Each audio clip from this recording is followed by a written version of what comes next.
Mafia revenge marriage भाग एक लड़की कमरे में चिल्ला रही थी। वह रोते हुए गिड़गिड़ा रही थी, नहीं प्लीज छोड़ दो मुझे, प्लीज जाने दो। विवान विवान, उसकी आवाज में इतना दर्द भरा था कि सुनने वाला भी रोने लग जाए। दो तीन नर्स उस लड़की को संभालने की कोशिश कर रही थी, पर उस लड़की को किसी चीज की कोई शुद्ध बुद्ध नहीं थी। वह उन सबको हाथ से पीछे धकेल रही थी, जैसे वह उसकी दुश्मन हो। तभी एक नर्स ने उस लड़की की बाजू में एक इंजेक्शन लगा दिया, जिससे कुछ ही देर में वह लड़की बेहोश हो गई। उन नर्स ने मिलकर उस लड़की को बेड पर लेटाया।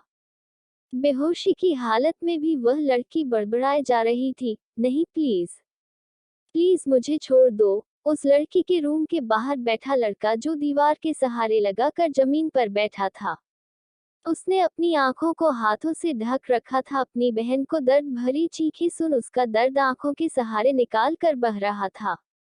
वह आज खुद को बहुत बेबस महसूस कर रहा था। अपनी नाजुक सी बहन की हालत देख उसका मन कर रहा था कि वह पूरी दुनिया को आग लगा दे। उस लड़के के पास खड़ा लड़का, जिसकी आंखों में भी नमी थी, उसे उस लड़के पर तरस आ रहा था। वह भी खुद को बहुत बेबस महसूस कर रहा था, क्योंकि अंदर जो लड़की दर्द से तड़प रही थी वह उसके लिए उसकी बहन से काम नहीं थी। तभी वह लड़का जो जमीन पर बैठे रो रहा था, उसने पास में खड़े लड़के से कुछ कहा, जिसे सुनकर उस लड़के की आंखें हैरानी से बड़ी हो गई। नहीं प्रथम, तुम ऐसा नहीं करोगे। उस लड़के के कहते ही वह लड़का गुस्से से खड़ा हो गया। उसने उस लड़के की कॉलर को पकड़कर कहा, तू रोकेगा मुझे? दोस्त है इसलिए कुछ ज्यादा ही सर पर चढ़ गया है, लेकिन अपनी औकात मत भूलना, तेरी कोई बहन नहीं है, इसलिए तू ऐसा कह रहा है। तुझे मेरा दर्द क्या मालूम? ये सुन सामने खड़े लड़के का दिल उदास हो जाता है। क्या कहा प्रथम तुमने? मुझे तेरा दर्द क्या मालूम? जानता हूँ कि तू इस वक्त तकलीफ में है, इसलिए ऐसा कह रहा है, लेकिन उसकी क्या गलती? उसे क्यों सजा मिली? ले आरुषि के साथ जो हुआ उसमें उसकी क्या गलती? उस लड़के के ऐसा कहते ही प्रथम गुस्से से दीवार पर अपना हाथ मारते हुए कहता है उसकी गलती, और उसकी गलती यह है कि वह उसकी बहन है, जिसने मेरी बहन को इतनी तकलीफ दी है। पर अब मैं अपनी बहन के हर गुनहगार को सजा दूंगा, एक एक को कुत्ते की मौत मारूंगा, कि उन्हें अपने पैदा होने पर अफसोस होगा। प्रथम की आवाज में गुस्सा और बदले की कठोर भावना थी, जिसे देख सामने वाला खड़ा लड़का डर गया। भाग 2। एक बड़ा सा फार्म हाउस बाहर से दिखने में किसी महाराजा की हवेली की तरह शानदार लग रहा था। अंदर से भी वह मेंशन दिखने में सचमुच किसी हवेली की तरह लग रहा था। पर आज वह सुंदर सी हवेली किसी के बदले किसी की बेबसी और किसी के प्यार की आग में दहक रही थी। उसे हवेली के एक बड़े से हॉल में एक लड़का, जिसकी उम्र लगभग 26 साल थी, उसके दोनों हाथों को जंजीरों से बांध दिया गया था। उसने ऊपर से कुछ नहीं पहना था, कपड़ों के नाम पर नीचे एक जीन्स पहन रखी थी। उसके पूरे शरीर पर चोटों के निशान थे। उन गहरे घाव से निकलते हुए खून से उसका पूरा शरीर लाल हो चुका था, पर इन चोटों से उसे इतना दर्द और तकलीफ नहीं हो रही थी जितनी आज अपनी बेबसी पर हो रही थी। अपनी अधमरी सी हालत में भी वह खुद को जंजीरों से आजाद करने की पूरी कोशिश किया जा रहा था। अपनी शक्ति जुटा कर जोर से सीखा, छोड़ मेरी बहन को, तेरी दुश्मनी मुझसे है तो इसे क्यों तकलीफ दे रहा है? ये सुन सामने खड़ा लड़का, जिसने अपनी बाहों में एक लड़की को जबरदस्ती कसकर पकड़ हुआ था, बोलने लगा, वाह एसीपी वाह, अपनी बहन की इतनी चिंता और दूसरे की बहनों का क्या? तुम्हारी बहन की इज्जत तुम्हें इतनी प्यारी है और दूसरों की बहन की इज्जत तुम्हारी नजरों में दो कौड़ी की भी नहीं है। प्रथम सिंघानिया नाम है मेरा, बिजनेस करना अच्छे से जानता हूँ मैं, इसलिए जो दर्द तकलीफ तूने मुझे दी है ना, उसका 100 गुना तुम्हें दूंगा। इतनी आसान मौत नहीं मारूंगा मैं तुम्हें। तेरी आंखों के सामने तेरी बहन तड़पेगी और तू चाह कर भी कुछ नहीं कर पाएगा, बिल्कुल मेरी तरह। तब तुझे मेरी तकलीफ का अंदाजा होगा। कहकर प्रथम उस लड़की को बेइंतहा सा चुमने लगता है, जिसे उसने अपनी बाहों में जकड़ रखा था। उसके किस करने के तरीके से साफ पता चल रहा था कि वह कितनी गुस्से और नफरत से भरी की थी। उस लड़की का गला सूखे जा रहा था, वह सांस लेने के लिए झटपटा रही थी, उसकी आंखों में झरने की तरह पानी बह रहा था। उसे विश्वास ही नहीं हो रहा था, जिस लड़के से उसने कभी बेइंतहा मोहब्बत की थी, आज उसे जानबूझकर इतनी तकलीफ दे रहा है। जो कि शख्स कभी उसे कहता था कि वह उसकी आंखों में खुशी के भी आंसू बर्दाश्त नहीं कर सकता, आज उसे गम के आंसू रुलाए जा रहा था। वही जंजीरों से बंधा वह लड़का कभी गुस्से से तो कभी गिड़गिड़ाते हुए उस लड़की को छोड़ने को कह रहा था, लेकिन आज प्रथम जैसे हैवान बन चुका था। इसकी मजबूत पकड़ से वह लड़की तड़प रही थी और उसके होठों के किनारों से खून निकल रहा था। वहीं अब उस लड़की में इतनी भी हिम्मत नहीं बची कि वह उस लड़के का विरोध कर सके। आखिरकार जब वह बेहोश होने की स्थिति के जैसे ही नजदीक पहुंची, प्रथम ने उसके होठों को अपनी होठों की गिरफ्त से आजाद कर दिया और शैतान की तरह जोर जोर से हंसने लगा। उसकी भयानक हंसी सुन के किसी का भी दिल डर से भर जाए। वह उस लड़की को घसीटते हुए हॉल में एक मंडप में ले आया। लड़की उसकी पकड़ से आजाद होने के लिए गिड़गिड़ा रही थी। उसके आंसुओं के आगे उस शैतान का दिल जरा भी नहीं पिघला। प्रथम, विवान चौहान, मैं तेरी आंखों के सामने तेरी बहन से शादी करूंगा, उसकी मर्जी के खिलाफ उसे इतनी तकलीफ दूंगा कि तू कभी सोच भी नहीं सकता। फिर जब मेरा दिल भर जाएगा तो इसे एक इस्तेमाल किए टिश्यू पेपर की तरह तेरी बहन को अपनी जिंदगी से बाहर निकाल फेंक दूंगा। पूरी जिंदगी भर वह एक छोड़ी हुई औरत बनकर समाज में बेइज्जत होती रहेगी, कहकर प्रथम जोर से हंसने लगा। वहीं कोने में सर झुकाए खड़ा रवि यह सब देख कुछ तो नहीं बोल पा रहा था, पर उसे उस लड़की वैदेही के लिए बहुत बुरा लग रहा था। साथ ही साथ वह प्रथम को हैरानी भरी नजरों से देख रहा था। तभी जंजीरों से बंधा वह लड़का, नहीं प्रथम सिंघानिया, तुम्हें बदला लेना है तो मुझसे लो, पर प्लीज मेरी बहन को छोड़ दो, वह मासूम है, उसे कुछ नहीं पता। पर प्रथम पर कोई असर नहीं पड़ा। वह जबरदस्ती मंडप में वैदेही को अपने साथ बैठा लेता है। पंडित जिसके सर पर बंदूक तान रखी थी डर के मारे मंत्र पढ़ना शुरू कर देते हैं। पर प्रथम तो मानो पत्थर का बना चुका था। वह वैदेही की मांग में सिंदूर और गले में मंगलसूत्र बांधता है फेरों के लिए। जब वैदेही खड़ी नहीं होती तो प्रथम उसकी कलाई पकड़ उसे घसीटते हुए फेरे करवाता है, जिसकी वजह से वैदेही की चूड़ियां टूटकर उसकी कलाई में चुभ जाती है। फेरे होते ही शादी संपन्न होती है। प्रथम एक नजर कोने में खड़े रवि की तरफ देखा है। उसका इशारा समझ रवि गुलाबी नोटों की एक गड्डी पंडित को तरफ बढ़ाकर वहां खड़े एक आदमी से उसे पंडित को घर छोड़ने के लिए कहता है। जाने से पहले पंडित को अच्छे से समझा दिया जाता है कि अगर इस शादी के बारे में किसी को भी पता चला तो उसका क्या अंजाम होगा। प्रथम रवि से, साले साहब की अच्छे से खातिरदारी करो, इसे तब तक पिटना जब तक ये बेहोश ना हो जाए। ध्यान रहे यह मरना नहीं चाहिए, अभी तो मैं इसे इसकी बहन के गम में तड़पता हुआ देखना चाहता हूँ। इसे बेहोश करके सड़क के किनारे फेंक देना, कहकर प्रथम वैदेही को जख्मी कलाई से पकड़ खींचता हुआ सीढ़ियों की तरफ बढ़ता है। प्रथम के आदमी मिलकर विवान पर मुंह पर मुक्कों और लातों की बरसात कर देते हैं। इस पर उसके मुंह से एक दर्द भरी चिक भी नहीं निकलती। वहीं रवि की नजरें सीढ़ियों से जाती हुई प्रथम और वैदेही पर ही होती है। गुस्सा इंसान से कुछ भी कर सकता है, पर जब ये गुस्सा पिघलता है तब उसी इंसान को अपने किए का बहुत अफसोस होता है। मन ही मन सोचकर रवि की आंखें गीली हो जाती है। एक बड़े से मेंशन में एक गार्डन के पास तीन लोग बैठे शराब पी रहे थे, पर उनके चेहरे पर चिंता की लकीर साफ साफ दिख रही थी। उनमें से एक शख्स कहता है, जैसा हमने सोचा था वैसा तो बिल्कुल नहीं हुआ, बल्कि उस प्रथम ने तो हमारा सारा खेल ही बिगाड़ दिया। तभी पास ही इस स्विमिंग पूल से निकलकर एक लड़का बाथरोब पहन कर आता है। तुम तीनों चिंता मत करो, जैसा हमने सोचा था सब उससे भी अच्छे से हुआ। उस एसीपी के बाप ने मेरे बाप को मारा था ना, अब वह ऐसी ही मेरे हाथों से ही मारेगा। अच्छा हुआ प्रथम ने उसे नहीं मारा। कहते हुए वह लड़का एक चेयर पर पांव के ऊपर पांव रख राजा की तरह बैठ जाता है और शराब का गिलास पकड़ पीने लगता है। तभी तीनों में से एक शख्स कहता है, पर अगर उस प्रथम को पता चल गया कि उसकी बहन का रेप उस एसीपी और उसके साथियों ने नहीं बल्कि तुमने और हमारे बेटे ने किया तो? वो लड़का ऋषभ जुनेजा नाम है, मेरा कोई कच्चा खिलाड़ी नहीं हूँ मैं। जिस तरह इल्जाम उसे विवान पर डालकर प्रथम को गुमराह किया है ना, उससे सच तब तक पता नहीं चलेगा जब तक मैं ना चाहूं। दूसरा शख्स, तो अब आगे क्या करना है? ऋषभ मुस्कुराते हुए, सुना है उस एसीपी की बहन कमाल की है, क्या नाम है उसका? वैदेही ना? तभी तीसरा शख्स, तो अब तुम इसके साथ भी वही करोगे जो तुमने प्रथम की बहन के साथ किया था? ऋषभ कोई जवाब नहीं देकर डेविल स्माइल करता हुआ गिलास की सारी शराब एक घूंट में ही अपने गले से नीचे उतार देता है। भाग 3। प्रथम वैदेही की कलाई पकड़ उससे लगभग घसीटते हुए सीढ़ियों से होते हुए एक कमरे के अंदर लाकर वही फर्श पर धक्के से गिरा देता है, जिससे वैदेही सीधे मुंह के बल जमीन पर गिरी। उसके हाथों में थोड़ी सी खरोच भी आ गई थी। उसने अपने आंसू भरी निगाह से एक बार प्रथम की ओर देखा, जो आंखें गुस्से और नफरत से लाल थी। उसे देख साफ पता चल रहा था कि उसने कितनी शराब पी रखी थी। वैदेही को याद आता है कि किस तरफ उसने प्रथम को अपनी कसम थी कि वह कभी शराब पीना तो दूर, कभी शराब की तरफ देखेगा भी नहीं। और उस दिन के बाद से आज 6 महीने तक प्रथम में शराब छोड़ दी थी, पर आज उसने हद से ज्यादा शराब पी रखी थी। वैदेही ने आज से पहले कभी प्रथम को इस तरह नहीं देखा था। उसे तो समझ ही नहीं आ रहा था कि प्रथम ऐसे क्यों बिहेव कर रहा था, और उसने उससे जबरदस्ती शादी क्यों की, और वह उसके भाई से आखिर क्या कह रहा था।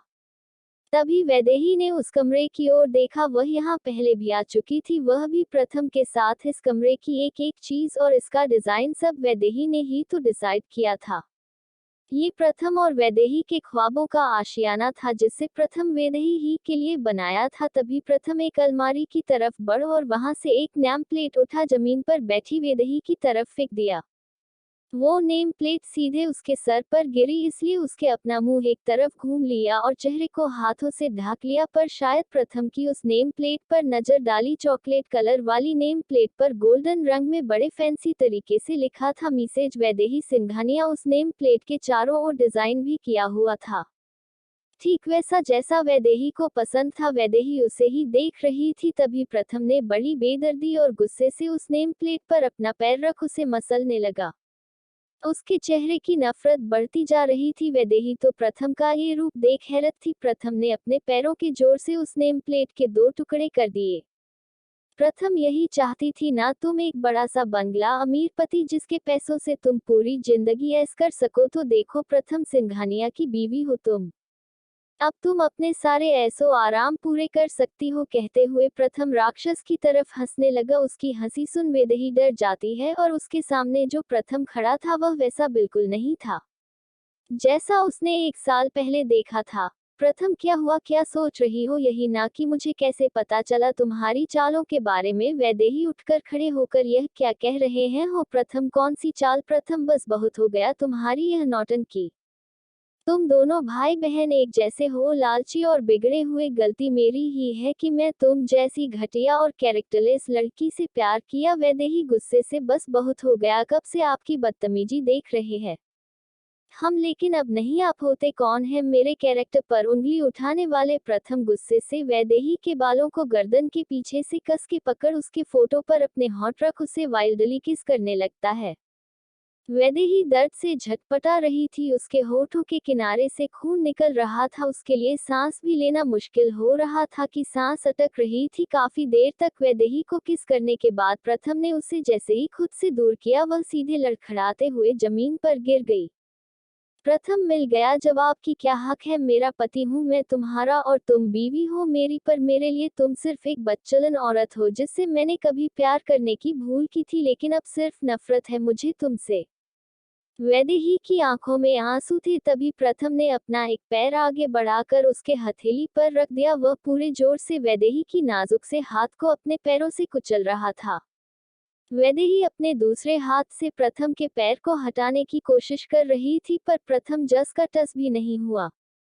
वैदेही, प्रथम छोड़ो मेरा हाथ, बहुत दर्द हो रहा है। प्रथम ये तो सिर्फ शुरुआत है, अभी तो मैं तुम्हें इतना दर्द दूंगा जितना तुम सोच भी नहीं सकती। वैदेही, प्रथम तुम्हें क्या हो गया है, क्यों कर रहे हो ऐसा, और तुम क्यों मेरे भाई को इतना मार रहे थे और इस तरह से शादी किया है। ये प्रथम बदला है, यह मेरा, तुम्हारा भाई और तुम्हारा वह आशिक वरुण, तुम सबको बर्बाद कर दूंगा मैं। वैदेही, क्यों ऐसा क्या कर दिया मैंने और मेरे भाई ने। प्रथम मेरी बहन की जिंदगी बर्बाद की है तुम्हारे भाई ने, अब मैं भी उसकी बहन को उतना दर्द दूंगा और वह चाह कर भी तुम्हें नहीं बचा पाएगा। तब उसे मेरी बेबसी का एहसास होगा। वैदेही, नहीं, मेरे भाई किसी के साथ कुछ गलत नहीं कर सकते, तुम्हें कोई गलतफहमी हुई है। प्रथम गुस्से से वैदेही के हाथ से अपना पैर हटा, उसे फिर से बालों से पकड़ गुस्से से खड़ा करके कहता है, बहुत प्यार है ना भाई से। सोचो क्या होगा अगर मैं तुम्हारे उस प्यार से भाई को तुम्हारी आंखों के सामने तड़प तड़प कर मारूं।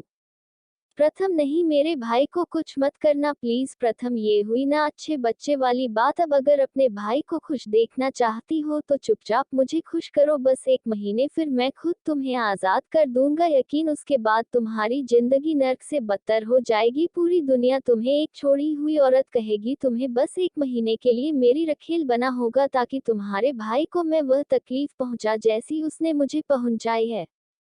वैदेही, प्रथम तुम बदल गए हो। प्रथम, हाँ बदल गया हूँ कि मैं, क्योंकि जैसा मैंने तुम्हें सोचा था वैसी तुम बिल्कुल वैसी नहीं हो। तुम उस वरुण के साथ मिलकर मुझे चीट कर रही थी, ना सिर्फ पैसों के लिए ही मुझसे शादी कर रही थी, ना मेरी फीलिंग्स पर प्यार का मजाक बनाया तुमने। अब मैं तुम्हें ही एक मजाक बना दूंगा। प्रथम वैदेही को बालों से पकड़ बैग की तरफ लेकर गया। दर्द के मारे वैदेही चीखने लगी। प्रथम उसे कोहनी से छटक बेड पर फेंक देता है और अपने शर्ट के बटन खोलने लगता है, जिसे देख वैदेही डर जाती है। वैदेही, नहीं प्रथम, प्लीज रुक जाओ। प्रथम, क्यों? तुम तो पहले कहती थी ना मुझसे कि मैं शादी से पहले तुम्हें हाथ भी नहीं लगाऊं, तो अब तो शादी हो गई ना। अच्छा, अब समझा मैं आया। तुम्हें लग रहा है कि मैं तुम्हें उतना सेटिस्फाइड नहीं कर पाऊंगा जितना वह वरुण करता है ना वैदेही? क्या बकवास किए जा रहे हो तुम? प्रथम अपने शर्ट उतार वैदेही के करीब जाकर उसके सीने से दुपट्टा हवा में उछाल देता है और खुद उसके ऊपर जाकर लेट जाता है। और अब भी इतनी शरीफ बनने की एक्टिंग, लेकिन सब बेकार है क्योंकि मुझे तुम्हारा सच पता चल चुका है। वैदेही, प्रथम अभी तुम होश में नहीं हो, जाने दो मुझे। प्रथम ने वैदेही को हथेली को अपने हाथों से कसकर पकड़ रखा था, जिसकी वजह से वह चाहकर भी प्रथम को नहीं रोक पा रही थी। भाग 4। प्रथम बेड पर पूरी तरह से वैदेही पर हावी हो चुका था। वही वैदेही ही के लिए प्रथम से खुद को दूर करना मुश्किल हो गया था। वैदेही सिर्फ दर्द से चिख और गिड़गिड़ा रही थी, लेकिन प्रथम पर जैसे कोई शैतान हावी था। उसे वैदेही को दर्द देकर मजा आ रहा था। वह वैदेही के कपड़े एक झटके में फोड़ उसे बदन को नोचने लगता था। वैदेही को विश्वास नहीं हो रहा था कि क्या सच में यह वही शख्स है जो कभी उससे बेइंतहा प्यार करने की कसम खाता था। कुछ देर बाद वैदेही ये दर्द सहन नहीं कर पाती और बेहोश हो जाती है। जब प्रथम को एहसास होता है कि वैदेही कोई विरोध नहीं कर रही, तो उसने एक नज़र वैदेही के आंसुओं से भीगे चेहरे पर जाती है। वैदेही को बेहोश देख प्रथम कुछ पल के लिए वहीं रुक जाता है, लेकिन फिर वैदेही पर टूट पड़ता है। वैदेही बेहोशी में भी दर्द से हल्की सी चीख पड़ती है। सुबह 6 बजे प्रथम वैदेही से दूर होता है। वैदेही के चेहरे पर अब भी आंसू थे। प्रथम, ये तो कुछ भी नहीं है। अब तो मैं तुम्हारी ऐसी हालत करूंगा कि दोबारा किसी लड़के को अपने प्यार के जाल में फंसाने से पहले 100 बार सोचोगी। ये कहकर प्रथम अपनी शर्ट पहन बाहर चला जाता है। वह टेरेस में जाकर बालकनी में खड़ा होकर सिगरेट की कस भरने लगता है। उसकी आंखें अभी भी उसी तरह है, गुस्से से लाल थी। उसने अब तक कितनी सिगरेट अपने पैरों तले कुचल रखी थी। प्रथम अपना सर ऊपर कर आंखें बंद कर, काश सच में तुम वैसी होती जैसी तुम असल में दिखती हो, पर तुम्हारी यह मासूमियत सब कुछ एक धुंध है। तुम जैसी लड़की प्यार के नहीं नफरत के लायक है। गुस्सा तो मुझे खुद पर है कि मैं तुम जैसी घटिया लड़की से जैसे प्यार कर लिया। प्रथम अपने हाथ की मुक्ति बनना बालकनी की रेलिंग पर दे मारी। प्रथम सिंघानिया, कद 6.6 फीट, उम्र 26 साल, हैंडसम गोरा चिट्टा, फेमस एलिजिबल बैचलर, साथ ही फेमस बिजनेस टाइकून। बचपन में अपने मम्मी पापा की मौत के बाद 17 साल की छोटी सी उम्र से ही अपने पापा की बिजनेस को संभाल। इस स्वभाव से थोड़ा घमंडी और वर्कोहॉलिक और मनी माइंड। गुस्सा तो मानो उनकी नाक पर रहता है। फालतू की बातें करना इन्हें बिल्कुल पसंद नहीं है। बचपन में पढ़ाई बंद करने के कारण जब इन्होंने अपना बिजनेस स्टेबल कर दिया, तब जाकर ग्रेजुएशन किया। इन्हें अपने फैमिली, जिसमें उनकी दादी और छोटी बहन और भाई जैसा एक दोस्त है, से जान से भी ज्यादा प्यार है। आरुषि सिंघानिया, उम्र 25 साल, कद 5.8 फुट, रंग गोरा, थोड़ी सी चुलबुली और भोली सी लड़की। इन्हें भी अपने भाई की तरह है, कभी कभी भयंकर वाला गुस्सा आता है। यह अपने भाई से दूर बेंगलुरु में अपनी दादी के साथ रहती है, क्योंकि यह अपने भाई से थोड़ा गुस्सा है, क्योंकि बचपन से ही इनका भाई काम में इतना बिजी हो गया कि भूल ही गया कि उसकी एक छोटी बहन भी है। ये वहीं से अपने भाई की कंपनी की ब्रांच संभालती है। बिजनेस चलाने की सारी खूबियां हैं इसमें। देविका सिंघानिया, प्रथम और आरुषि की दादी, उम्र 75 साल। आरुषि के मुंबई छोड़कर जाने की वजह से इन्हें आरुषि के साथ बेंगलुरु जाकर रहना पड़ा। प्रथम की शादी करवाने के लिए यह मुंबई से इतनी दूर होकर भी कड़ी मेहनत कर रही गई, और प्रथम को जैसे लड़कियों में ही कोई इंटरेस्ट नहीं है। रवि अवस्थी ये प्रथम के बचपन का दोस्त कम भाई ज्यादा है। इन्हीं के पिता ने प्रथम के बिजनेस को संभालने में प्रथम की मदद की थी जब वह छोटा था। फिलहाल ये प्रथम का पीए है और साथ ही देविका का जासूस भी, पर उसके पीठ पीछे ही प्रथम से मिला हुआ है। प्रथम की फैमिली और यह आपस में बहुत क्लोज हैं। विवान चौहान उम्र 26 साल, रंग गोरा, कब 6.7 फुट, बेंगलुरु के आईपीएस अफसर और एनकाउंटर स्पेशलिस्ट। क्रिमिनल के ने पसीने छू जाते हैं उनके नाम से, परिवार के नाम पर। सिर्फ इनकी एक छोटी सी बहन है। वैसे चाचा चाची भी है लेकिन परिवार कहने के लायक नहीं। बचपन में अपने माता पिता की मौत के बाद यह अपने चाचा चाची के साथ रहते थे, लेकिन उनके चाचा चाचा इन पर और उनकी बहन को बहुत टॉर्चर करते हैं। इनका सपना बड़ा होकर अपने पापा की तरह आईपीएस ऑफिसर बनना था।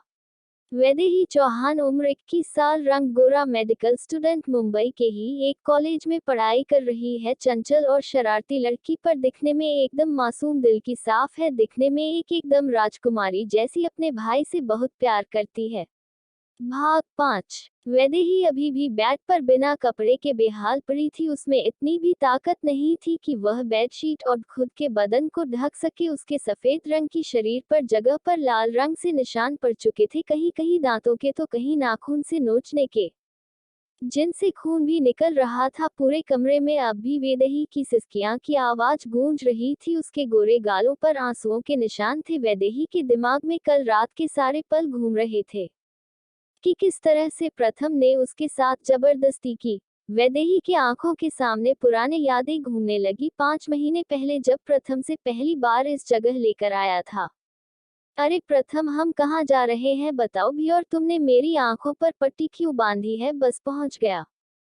प्रथम अपनी कार एक बड़े से मेंशन के आगे रोक कर बाहर निकलकर वह वैदेही की तरफ जाकर उसके तरफ के डोर को खोल उसका हाथ पकड़ बाहर लेकर आता है। फिर उसके पीछे खड़ा होकर उसके आंखों की पट्टी खोलता है। वैदेही अपनी आंख मसलते हुए देखती है तो सामने उस मेंशन को देख उसकी आंखें खुली की खुली रह जाती है। वह मेंशन बिल्कुल वैसा ही था जैसा वैदेही ने प्रथम को बताया था कि उसके सपनों का महल कैसा होगा। वह मेंशन बिल्कुल उसके उस सपनों के महल जैसा ही होता है। वैदेही हैरानी से प्रथम की तरफ देखती है जिसके होठों पर हल्की सी मुस्कुराहट होती है। मेरी जान का सपना मैं पूरा ना करूं, भला ऐसा हो सकता है? कहते हुए प्रथम वैदेही के गालों को प्यार से खींचता है। फिर वैदेही के कंधे पर हाथ रख उसे अंदर लेकर जाता है। मेंशन के अंदर का नजारा देख वैदेही और हैरान हो जाती है, साथ ही उसके होठों पर हल्की सी मुस्कान भी थी क्योंकि अंदर बिल्कुल सब वैसा ही था जैसा वैदेही को पसंद था। दीवारों का रंग, कर्टेन का डिजाइन और कलर, हाउस डेकोरेशन सब उसकी ही पसंद का था। वैदेही यह सब हैरानी से ही देख रही थी। तभी प्रथम उसे अपनी बाहों में उठता हुआ सीढ़ियों से होता हुआ ऊपर एक बेडरूम की तरफ ले जाता है। प्रथम के इस तरह गोद में उठाने से वैदिक शर्म से कहती है, अरे आप ये क्या कर रहे हैं, मुझे शर्म आ रही है। प्रथम वैदेही के सर से ऊपर कर जोड़कर कहता है, अब शर्माने की कोई जरूरत नहीं है। अब तुम मेरी हो, सिर्फ मेरी, और मैं भी सिर्फ तुम्हारा हूँ, सिर्फ तुम्हारा। जल्द ही मैं तुम्हारे भाई से शादी की बात करूंगा, इसके बाद तुम ऑफिशियली भी मेरी हो जाओगी। वैदेही प्रथम को छेड़ते हुए, और अगर भाई ने शादी से मना कर दिया तो प्रथम सीरियस मोड में, तो मैं तुम्हें जबरदस्ती उठा कर ले जाऊंगा। तुम्हारा भाई कुछ भी नहीं कर पाएगा, उसके सामने ही मैं तुमसे शादी करूंगा, और मैं मजाक नहीं कर रहा प्रथम सिंघानिया, कभी मजाक नहीं करना। तुम सिर्फ मेरी हो और तुम्हें मेरा ही होना पड़ेगा। प्रथम की आंखों में एक जुनून था जिसे देख एक पल के लिए तो वैदेही भी सहम जाती है। तभी प्रथम एक रूम के अंदर एंटर होता है। रूम के अंदर ही सामने की तरफ एक दीवार पर वैदेही और प्रथम की बड़ी सी तस्वीर थी जिसे देख वैदेही बहुत खुश हो जाती है। प्रथम वैदेही को नीचे उतार खड़ा कर देता है और एक अलमारी की तरफ चला जाता है। वैदेही का ध्यान तो उस कमरे को निहारने में था, ये भी सेम वही हाल था, सब कुछ वैदेही की पसंद का ही था। तभी प्रथम पीछे से वैदेही को गले लगाता है और उसकी गर्म सांसें वैदेही के गले पर छोड़ता है जिससे वैदिक अंदर तक सिर सी जाती है। तभी प्रथम इसके हाथ में एक नेम प्लेट थमता है। उस गोल्डन कलर के नेम प्लेट पर डिजाइनिंग तरीके से लिखा था, मिसेज वैदेही प्रथम सिंघानिया, ये घर तुम्हारा है। मेरी वैदेही का तो नेम प्लेट पर नाम भी तो तुम्हारा ही होना चाहिए। एक बार हमारी शादी हो जाए फिर हम दोनों अपने इस खूबसूरत से आशियाने में रहेंगे। ओके जानू, ये घर हमारे सपनों का आशियाना है और यह बेडरूम यहाँ हमारी फर्स्ट नाइट। प्रथम शैतानी भरी मुस्कान के साथ कही रहा था, तभी उसके मुंह से फर्स्ट नाइट का चेहरा शर्मसेल बाल हो जाता है। वह प्रथम को नाम सुन धक्का देकर खुद को उसकी पकड़ से आवाज कर कहती है, तुम बहुत गंदे हो, तुम्हारे दिमाग में क्या मुझे लेकर यही सारे ख्याल आते हैं क्या? प्रथम टेढ़ी मुस्कान के साथ 24 आवर्स वैदेही का चेहरा अब और लाल हो जाता है। वह गुस्से से प्रथम के सीने पर अपने नाजुक हाथों से मुंह के बरसने लगती है। प्रथम बस खड़ा उसे प्यार से निहारे रहता है। वह सब याद कर वैदेही की आंखों से बह रहे आंसुओं की धारा और तेज हो जाती है। फर्स्ट नाइट उसके दिमाग में ये सब सुनने लगती है। उसकी फर्स्ट नाइट के प्यार से नहीं, बस तकलीफ और दर्द था। उसे प्रथम में कल रात अपने लिए कोई हवस नजर नहीं आई, ना ही उसे अपना बनाने की इच्छा है को हमेशा उसके आंखों में उसे दिखती थी। कल कुछ था तो बस नफरत और बदला लेने का जुनून। वह पूरी कोशिश कर रहा था कि वैदेही का पूरा शरीर दर्द से टूट जाए, और एज़मी वो कामयाबी हो गया था। उसकी नज़र जमीन पर पड़े उस टूटे हुए नेम प्लेट पर पड़ी है। प्रथम में नेम प्लेट में लिखा उसके नाम को कुचला था, जिससे उस नेम प्लेट के टुकड़े हो गए। वैदेही मन ही मन कहती है, प्रथम शायद तुम मुझसे कभी प्यार किया ही नहीं था। अगर किया होता तो मुझ पर विश्वास करते, मेरे साथ बीते हर लम्हे पर यकीन करते, और अगर तुम्हें लगता है कि मैं तुम्हें चीट किया भी है तो भी तुम्हारा कोई हक नहीं था कि मेरे साथ यह सब करने का। तुम इंसान नहीं हवन हो। मैं उस इंसान से कभी प्यार नहीं कर सकती जिसने मेरा रेप किया है। मैं सिर्फ तुमसे नफरत करती हूँ, सिर्फ नफरत। आई हेट यू कहते हुए वैदेही की आंखों से आंसुओं की तेज धारा बहने लगती है। टेरेस पर खड़ा प्रथम खुद में ही उलझा हुआ था। वह खुद को बार बार ये दिलासा दे रहा था कि उसने जो किया सही किया। आखिर में वो सवालों के घेरे में अपनी परेशानी सुलझाए बगैर अपने हाथों पर रखी उस सिगरेट को निकल जमीन पर फिर बड़ी बेदर्दी से कुचल नीचे चला जाता है। वही सीढ़ियों से नीचे एक लेडी सविता, जिसकी उम्र लगभग 40 साल की थी, उससे कुछ कह बाहर कार में बैठ निकल जाता है। उसकी कार सड़क पर दौड़ने लगती है। वो बिना किसी चीज की परवाह किया बस पागलों की तरफ तेज रफ्तार में कर चला रहा था। कुछ देर बाद उसकी कार एक बड़े से मेंशन के बाहर आकर रुकती है, जिसके बाहर लिखा था द सिंघानिया मेंशन। प्रथम कार से उत्तर की इस गार्ड को पकड़ा मेंशन के अंदर चला जाता है। तभी उसके कदम एक रूम के आगे रुक जाते हैं। कुछ देर वही बर्फ की तरह खड़ा होने के बाद आखिर में वह दरवाजा खोल अंदर आ ही जाता है। रूम के अंदर एक लड़की आरुषि बेड पर लेटी थी। उसके आंखों के नीचे डार्क सर्कल्स थे। उसके हाथ में से एक पाइप से एक ग्लूकोज का बोतल जुड़ा हुआ था। उसे देखते ही प्रथम की आंखें भर आती है। वह उसके पास ही एक चेयर में बैठ जाता है और हल्के हाथ से और उसका सर को सहलाने लगता है। उस हादसे के बाद से किसी भी लड़के को देखते ही आरुषि पगली की तरह चिल्लाने लगती है और बेहोश हो जाती थी, इसीलिए प्रथम उसके सामने नहीं आ पाता था। लेकिन इस समय आरुषि नींद के इंजेक्शन की वजह से बेहोश थी, इसीलिए प्रथम उस आंखों के सामने देख पा रहा था। प्रथम रुआ से गले से, बच्चा आज मैं तेरे बदले की तरफ पहले कदम रख दिया था, देखना बहुत जल्दी तुम ठीक हो जाओगी, पहले की तरह हंसेगी, शरारत करेगी और तेरा बदला मैं तेरे ठीक होने से पहले के लूंगा। बहुत जल्द उस विवान के बाकी साथियों का भी पता लगा लूंगा जिसने तेरे साथ। इसके आगे वो कह, हाय नहीं पता तुम मुझसे शिकायत करती थी ना को, मैं तेरे लिए बिल्कुल टाइम नहीं निकलता हूँ, सिर्फ काम करता रहता हूँ। एक बार तुम ठीक हो जाओ फिर मैं पूरा दिन तेरे ही साथ बिताऊंगा और तुझे खुद से कभी दूर नहीं जाने दूंगा, सच्ची। बस एक बार ठीक हो जा बच्चा। तभी आरुषि के हाथ हरकत करने लगते हैं। वह बेहोशी के हालात में भी कुछ कहे जा रही थी, वी विवान न विवान। रुक रुक कर उसके गले से यह नाम निकल रहा था, जिसे सुन प्रथम गुस्से से अपनी आंखें बंद कर देता है और इसके साथ ही उसके आंखों में ठहरे आंसू बहने लगते हैं। प्रथम सख्त आवाज में, उस विवान चौहान को मैं इतनी आसानी से नहीं मारूंगा, उसे मुझे से भी ज्यादा दर्द होगा। उसकी उस बदचलन बहन को मैं इतना तड़पाऊंगा कि उसका भी रोम कांप जाएगी। प्रथम आरुषि के सर को अपने होठों से चुप बाहर के बाहर निकल जाता है। भाग 5। खुराना हाउस। एक रूम के किंग साइज बेड पर एक लड़का और एक लड़की एक दूसरे से लिपटे सो रहे थे। उन्होंने ब्लैंकेट बड़े लापरवाही से खुद कवर किया हुआ था, जिससे उनकी बॉडी का ज्यादा हिस्सा दिख रहा और कपड़े भी लापरवाही से जमीन पर पड़े थे। तभी अलार्म बजने लगा, जिसकी आवाज से उसे लड़के की आंख खुल गई। उसने उठकर जमीन पर पड़े अपने कपड़ों को पहनना, तब तक वह लड़की भी नींद से जाग गई। वह लड़की उठकर अपने कपड़े पहनने लगी। फिर उस लड़के ने नोटों की एक गड्डी उस लड़की की तरफ बढ़ाई, जिसे देख उस लड़की के चेहरे पर मुस्कान आ गई। वो लड़की अगर फिर कभी मेरी याद आए तो बुलावा भेज देना साहब। तभी वह लड़का वरुण खुराना एक बार जिस लड़की के साथ रात गुजरता है दोबारा उसके साथ कभी भी सोता नहीं। अब चुपचाप निकलो यहाँ से। उस लड़की के जाने के बाद ही वह लड़का यानी वरुण हाथों में सिगरेट दबाए बालकनी में चला जाता है। सिगरेट की एक कस भरते ही वह अपनी आंख बंद करता है। उसके चेहरे पर एक शैतानी हंसी आ जाती है। उसके होठ किनारों से थोड़ा ऊपर उठते हैं। वैदेही वह अपनी डेविल स्माइल में शरद भारी आवाज में कहता है और अपने आंखें खोल सिगरेट की एक और काश भरता है। आज तक जिस लड़की पर मैं नजर डाली है उसे पाया भी है, लेकिन तुम वैदेही ही दुनिया की पहली लड़की हो जिसे पाने के लिए मैंने सारी हदें पार कर दी। अपनी ही बहन का गैंग रेप करवाया, एक नाबालिग लड़की का किडनैप करवाया, तुम्हारे खिलाफ प्रथम को भड़काया ताकि वह खुद तुम्हें छोड़ दे, लेकिन वह प्रथम उसने फिर मुझे मेरी खुशियां छीन ली। जैसा मैंने सोचा था वैसा कुछ नहीं हुआ। उस प्रथम ने सारी बाजी ही पलट दी तुमसे जबरदस्ती शादी करके। भगवान ऐसा भाई किसी को ना दे, वह भाई कम दुश्मन ज्यादा है। डोंट वरी वेदू बेबी, तुम बहुत जल्द ही मेरी बिस्तर पर होगी, ये वादा है वरुण खुराना का खुद से। वरुण खुद से कहता हुआ सिगरेट की एक और कस भरता है। उसके चेहरे पर एक भयानक मुस्कान थी।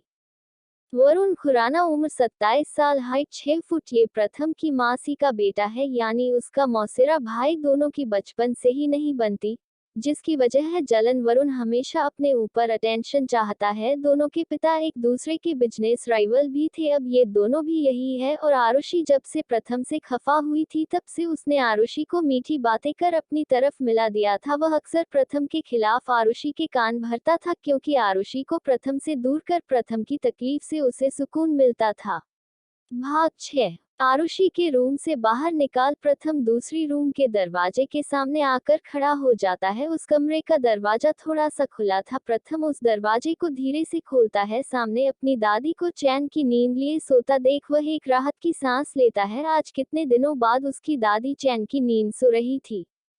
उन्हें देख प्रथम मन ही मन कहता है, जानता हूँ दादी, जब आपको पता चलेगा कि मैंने क्या किया है तो आप बहुत नाराज होगी मुझसे, पर मैं कैसे खुद को रोक पाता ये जानकर कि उसके भाई ने मेरी बहन के साथ क्या किया है। अब तो मैं उन दोनों भाई बहनों को खून के आंसू रुलाऊंगा। प्रथम धीरे से दरवाजा बंद कर अपने रूम की तरह बढ़ जाता है। वहां जाकर सावर के नीचे खड़ा हो जाता है। उसकी आंखें बंद थी। उसके सामने कल रात का नजारा आ रहा था, किस तरह से उसने वैदेही से जबरदस्ती शादी की, फिर उसके साथ रेप। कल रात प्रथम ने कोई कसर नहीं छोड़ी थी वैदेही को तकलीफ देने में। प्रथम वैदेही की चीखें, दर्द, आंसू और उसका चेहरा जितना भूलने की कोशिश कर रहा था, रह रहकर उसे वह और याद आ रहा था। वैदेही के आंसुओं से भीगा चेहरा और मिन्नतें करना, उसकी सिसकियों की एक एक आवाज प्रथम के कान खाए जा रही थी। प्रथम ने गुस्से से अपनी आंखें कसकर बंद कर ली और हाथ की मुट्ठी बना एक जोर का मुक्का दीवार पर दे मारा। वो लगातार दीवार पर अपने हाथ मारे जा रहा था। उसके हाथ से खून की धारा बहने लगी, लेकिन फिर भी प्रथम अपने हाथ की मुट्ठी बंद कर दीवार पर मार रहा था। क्यों किया तुमने ऐसा? क्यों? मुझे तो प्यार और मोहब्बत जैसे अल्फाज पर भरोसा भी नहीं था, तो क्यों मेरी जिंदगी में आकर मुझे प्यार का एहसास दिलाया? कितना प्यार किया मैंने तुमसे, पागल बना दिया था तुम्हारी मोहब्बत ने मुझे। और तुम उस वरुण के साथ मिलकर मुझे धोखा दे रही थी। तुम अच्छे से जानती थी ना कि मुझे वरुण कितना नापसंद है, क्योंकि वह हमेशा से मुझसे वह सब कुछ छीनना चाहता है जो मेरे दिल के करीब है।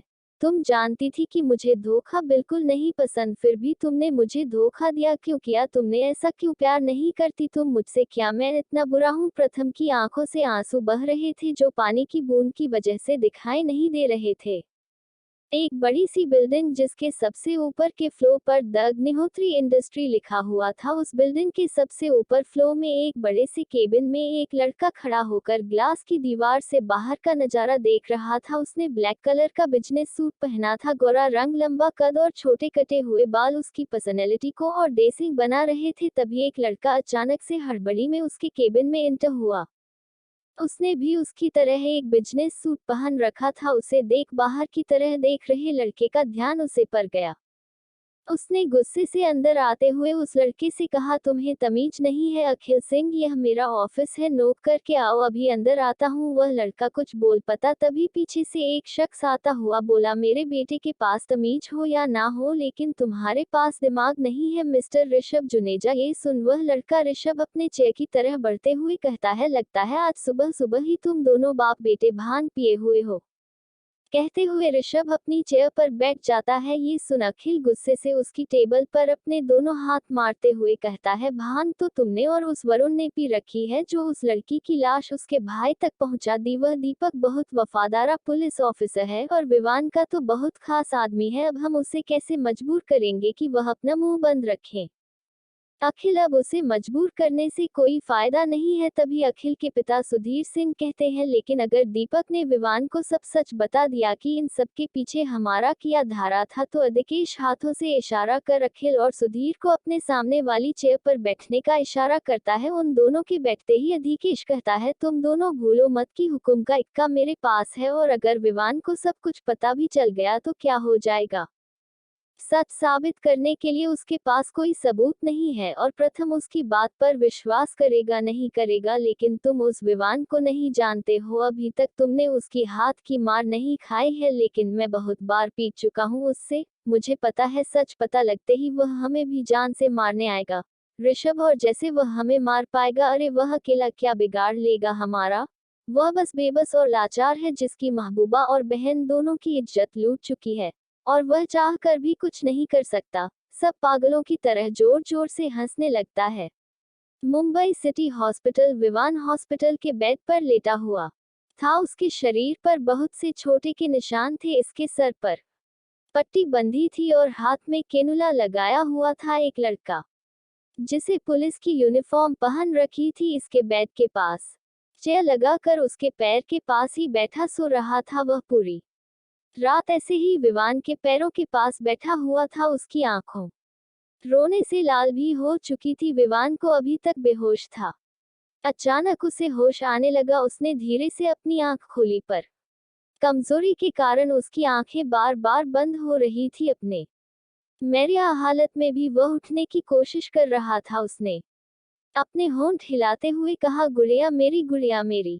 गुड़िया। उसकी हालत इतनी कमजोर थी कि लग रहा था कि उसके होंठ कांप रहे हैं। विवान उठकर बैठ जाता है और अपने हाथ से दूसरे हाथ में लगा केनुला खींचकर निकाल देता है, जिस दर्द से उसकी चीख निकल जाती है, जिसे सुन उसके पैरों के पास बैठकर सो रहा लड़का जाग जाता है। विवान को होश में देखा वो कुछ देर के लिए तो खुश होता है, पर फिर उसे कंधे से पकड़ फिर से कितने की कोशिश करते हुए कहता है, सर प्लीज शांत हो जाए, आपको आराम की सख्त जरूरत है, आप लेती है, मैं डॉक्टर को बुलाता हूँ। विवान उसके हाथ झांकते हुए कहता है, नहीं, मुझे मेरी गुड़िया के पास जाना है, छोड़ो मुझे राकेश। कहते हुए विमान राकेश को धक्केल बेड से उत्तर खड़ा हो जाता है, पर जमीन पर पैर रखते ही विमान चक्कर खाकर वापस बेहोश होने की स्थिति में पहुंच जाता है। राकेश उसे पकड़ इस बेड पर लेट देता है। विमान बड़ी मुश्किल से अपनी आंख खोल पा रहा था। कल रात प्रथम के आदमियों ने विमान को बहुत बुरी तरह पीटकर पुलिस स्टेशन के सामने ही फेंक दिया था। रात को ही उसे अस्पताल लाया गया। होश में आते ही विवान को बस वैदेही की चिंता सता रही थी। उसे डर था कि कहीं प्रथम ने वैदेही के साथ कुछ गलत तो नहीं कर दिया।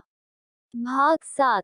वैदेही अभी भी बेड पर वैसे ही लेटी थी बेजान। उसमें अपना हाथ उठाने की भी हिम्मत नहीं थी। उसके पूरे शरीर में दर्द की लहर उठ रही थी। उसे ऐसा लग रहा था जैसे वह किसी बड़े से पहाड़ के बोझ तले दबी हुई है। तभी रूम के दरवाजे के खुलने की आहट आती है, पर बेदी में इतनी भी ताकत नहीं बची थी कि वह आंखें खोलकर देख सके कि रूम में कौन आया है। वही सविता हल्के कदमों से रूम के अंदर आई। वैदेही की हालत देखते ही उसके आंखों से अनायास ही आंसू बहने लगे। वैदेही को बहुत बुरी तरह नोटिस आ गया था। पूरे शरीर पर जख्म थे जिनसे बह रहे खून के कारण पूरी बेडशीट लाल हो चुकी थी। वैदेही ने अपनी ताकत छूटकर आंख खोल सामने खड़ी लेडी को देखने की कोशिश की। अपनी आधी खुली आंख से ही उसने सविता को पहचान लिया। सविता आंटी की ही बहुत मुश्किल से अपने मुंह से यह सब निकल पाई। कहते ही वैदेही की आंखों से आज सा झरने की तरह बहने लगे। वैदेही मैं सविता को बहुत बार सिंघानिया मेंशन में देखा था, जब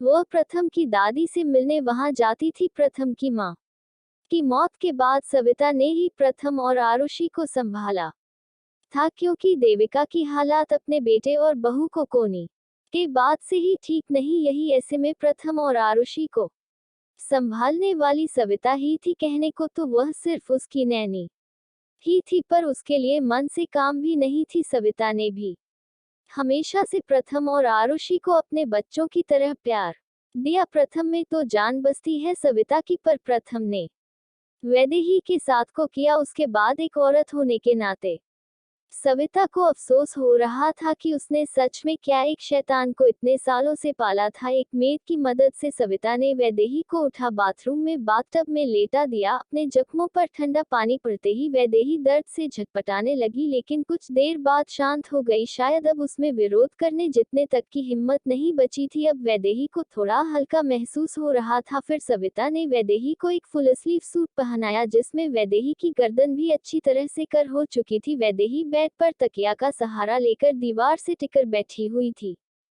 इसकी आंखें रोने से पूरी तरह सूज चुकी थी। अब उसे पहले से थोड़ा अच्छा फील हो रहा था। सविता ने खाने से मना कर दिया। सविता ने एक हाथ से प्यार से वैदेही का सर सहलाते हुए कहा, खा लो बेटा। प्रथम बाबा मुझे बोल कर गए हैं कि मैं तुम्हें खाना और दवाई देखकर सुला दूं। उनकी बातें सुन वैदेही अपने आंसू भरे चेहरे से उसकी तरफ देखकर कहने लगी, आंटी उन्होंने ऐसा क्यों किया? मेरे साथ हो तो ऐसे बिल्कुल नहीं थे, कितना प्यार करते थे मुझे, फिर इतनी तकलीफ कैसे पहुंच पाए मुझे? वह कहते हुए वैदेही फूट फूट कर रोने लगी। सविता उनके आंसू पहुंचने हुए वह अपने बहन का बदला के रहे हैं। वैदेही क्या, पर मेरा उनकी बहन से क्या लेना देना? मैं तो आज तक उनकी बहन को देखा भी नहीं है। सविता उनकी बहन भी तुम्हारी तरह है, प्यारी सी, बस तुमसे उम्र में थोड़ी बड़ी है। उनके साथ गैंग रेप हुआ है और इल्जाम एसीपी विवान चौहान यानी तुम्हारे भाई पर लगा है। वैदेही नहीं, ये झूठ है, मेरा भाई ऐसा कर ही नहीं सकते, यह जरूर किसी की साजिश है उन्हें फंसाने की। सविता मुझे नहीं पता कि कौन गलत है और कौन सही, पर मुद्दों के बीच की लड़ाई में औरत ही रही है। आरुषि और तुम दोनों ही मेरे लिए सम्मान हो, दोनों ही मेरी बेटियां हो। मैं दिल से दुआ करूंगी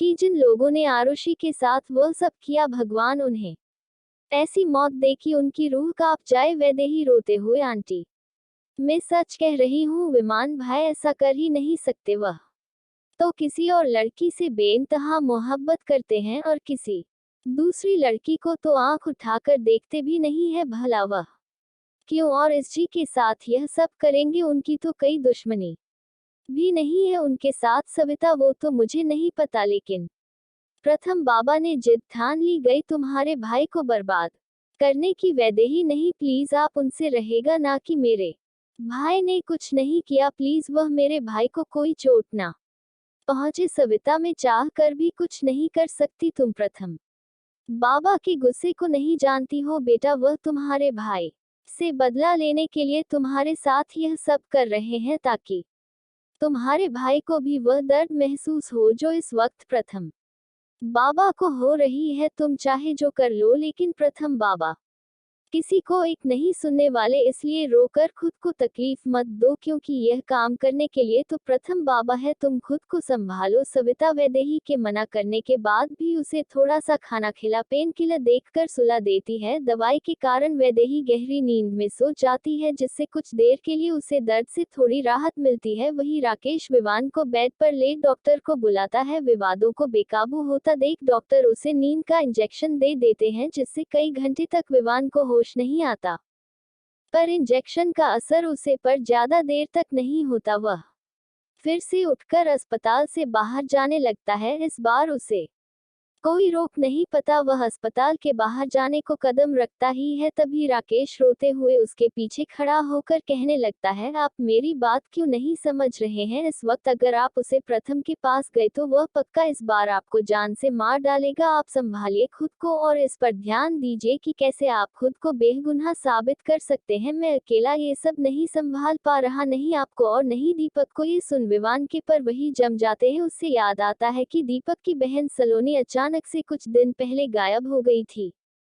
इस पर दीपक बहुत परेशान था। वह सब सलोनी को ही ढूंढने की कोशिश में लगे थे कि तभी प्रथम के आदमी उसे और वैदेही को उठाकर उसके विला में ले आए, जहां उनकी आंखों के सामने प्रथम ने उनकी बहन से जबरदस्ती शादी की, लेकिन वह चाहे कर भी कुछ नहीं कर पाया था। दीवान हैरानी से पीछे मुड़कर राकेश से पूछने लगा, क्या हुआ दीपक को? राकेश रुआ से स्वर में, सर उनकी बहन मिल तो गई पर जिंदा नहीं, उनकी डेड बॉडी को पीएम रिपोर्ट अभी तक तो नहीं आई है, पर क्लास की हालत देख लग रहा था कि इसके साथ राकेश बोल नहीं पाया, पर विवाद समझ गया उसके गुस्से से। अपनी हाथ की मुट्ठी कली गुस्से से उसके माथे की नसें दिखाई दे रही थी। विवान अभी इसी वक्त दीपक के घर चलो। राकेश जानता था कि दीवान अपनी जिद नहीं छोड़ने वाला। मजबूरी में वह विवान को लेकर कर से दीपक के घर पहुंचता है। घर के बाहर से ही रोने की आवाज आ रही थी, जिसे सुन विमान का दिल पीस सा जाता है। उसे अब भी विश्वास नहीं हो रहा था कि जिस लड़की को वह अपनी बहन की तरह मानता था, क्या सच में अब इस दुनिया से अलविदा कह चुकी है। वह भारी कदमों से घर के अंदर जाता है, उसके पीछे पीछे राकेश भी चल पड़ता है। अंदर आंगन के बीच में सफेद चादर ओढ़कर दीपक की बहन सलोनी की लाज रखी हुई थी। उसकी माँ अपनी बेटी के पार्थिव शरीर को गले लगाए रो रही थी। उसके पिता कोने में बैठे सर पीट रहे थे। दीपक सलोनी की लाश के पैरों के पास बैठा था। उनकी हालत बेहाल थी, चेहरे पर आंसुओं के निशान साफ झलक रहे थे, आंखें अभी नम थी। दीवाने उसके कंधे पर हाथ रख दीपक ने मुड़कर देखा तो विमान को देख वह उस बच्चे की तरह लिपटकर रोने लगा। विमान घुटनों पर बैठ दीपक के सर पर हाथ रख उसे दिलासा देने लगा, पर आंखें उसकी भी नाम हो गई थी। आंसू झरने की तरह बहने लगे थे। जिस लड़की ने हर साल उसे राखी बांधी, जो लड़की उसके लिए उसकी बहन से काम नहीं थी, उसके पार्थिव शरीर को देख विवान के भी आंसू नहीं रख रहे थे। दीपक रोते हुए कहने लगा, सब मेरी वजह है से हुआ, मुझे आपको पहले ही सब सच बता देना चाहिए था। विमान दीपक के कहने का मतलब समझ नहीं पाया था। तभी एक शख्स जिसने सफेद कुर्ता और पजामा पहना था वह आगे आया और बोल, सच क्या मतलब तुम्हारा? दीपक, कमिश्नर सर, मुझे सब पता था कि आरुषि भाभी के साथ ये सब किसने किया था। मैं विवान सर को बताना चाहता था, पर उन लोग ने मुझे धमकी दी थी। उन लोगों के कहने पर मैंने वह सारे सबूत भी डिस्ट्रॉय कर दिए थे जो इतने सालों से हम ऋषभ जुनेजा के खिलाफ इकट्ठा कर रहे थे। ये सुन विवान को दीपक पर बहुत गुस्सा आ रहा था, पर साथ ही उनकी हालत पर तरस भी। वह सर किया लेने के कारण अटक अटक कर बोल रहा था। सब दीपक की बात सुन हैरान थे। तभी सफेद कुर्ता पहने खड़ा वह शख्स कमिश्नर आगे बढ़ा और विवान के गले लगाकर रो रहे दीपक को कॉलर पकड़ उसे खड़ा कर उसके मुंह पर मोके झड़ने शुरू कर दिए। सब लोग दीपक को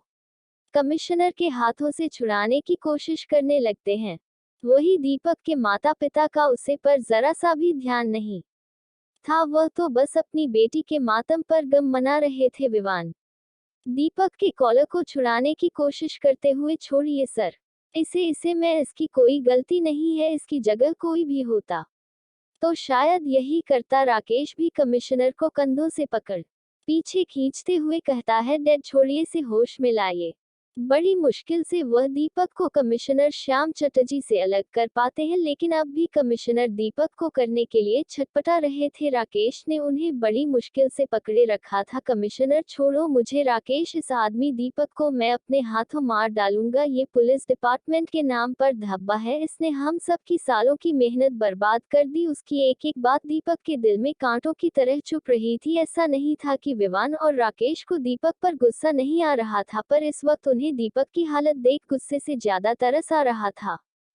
सिंघानिया मेंशन प्रथम स्वर के नीचे घुटनों के बाल बैठा था। सामने दीवार पर पूरी तरह से खून से सन चुकी थी और प्रथम के हाथों से बह रहे कौन से फर्श भी कौन से भर गया था। तभी रवि की नजर प्रथम के रूम में पड़ती है। रवि कल रात ही मेंशन आ गया था, क्योंकि वह खुद को वहां दे बस महसूस कर रहा था। वैदेही की जीत उसे काटने को दौड़ रही थी। वह जानता था कि प्रथम को तो नहीं रोक सकता और नहीं वैदेही का दर्द देख सकता है, इसलिए वह मेंशन लौट आया। सुबह उसकी नज़र प्रथम के रूम के खुले दरवाजे पर पड़ी तो रवि समझ गया कि प्रथम रूम में नहीं है। वह सीधे रूम में चला गया, क्योंकि रूम में आने के लिए उसे कभी परमिशन की जरूरत नहीं पड़ती थी। प्रथम हमेशा उसे एक भाई की तरह ही ट्रीट करता था। रूम में अंदर कम रख उसने चारों ओर अपनी नज़र दुदाई, पर उसे प्रथम दिखाई नहीं दिया। पर पानी बहने की आवाज से उसका ध्यान बाथरूम की ही तरफ चला गया। बाथरूम का दरवाजा खोला ही था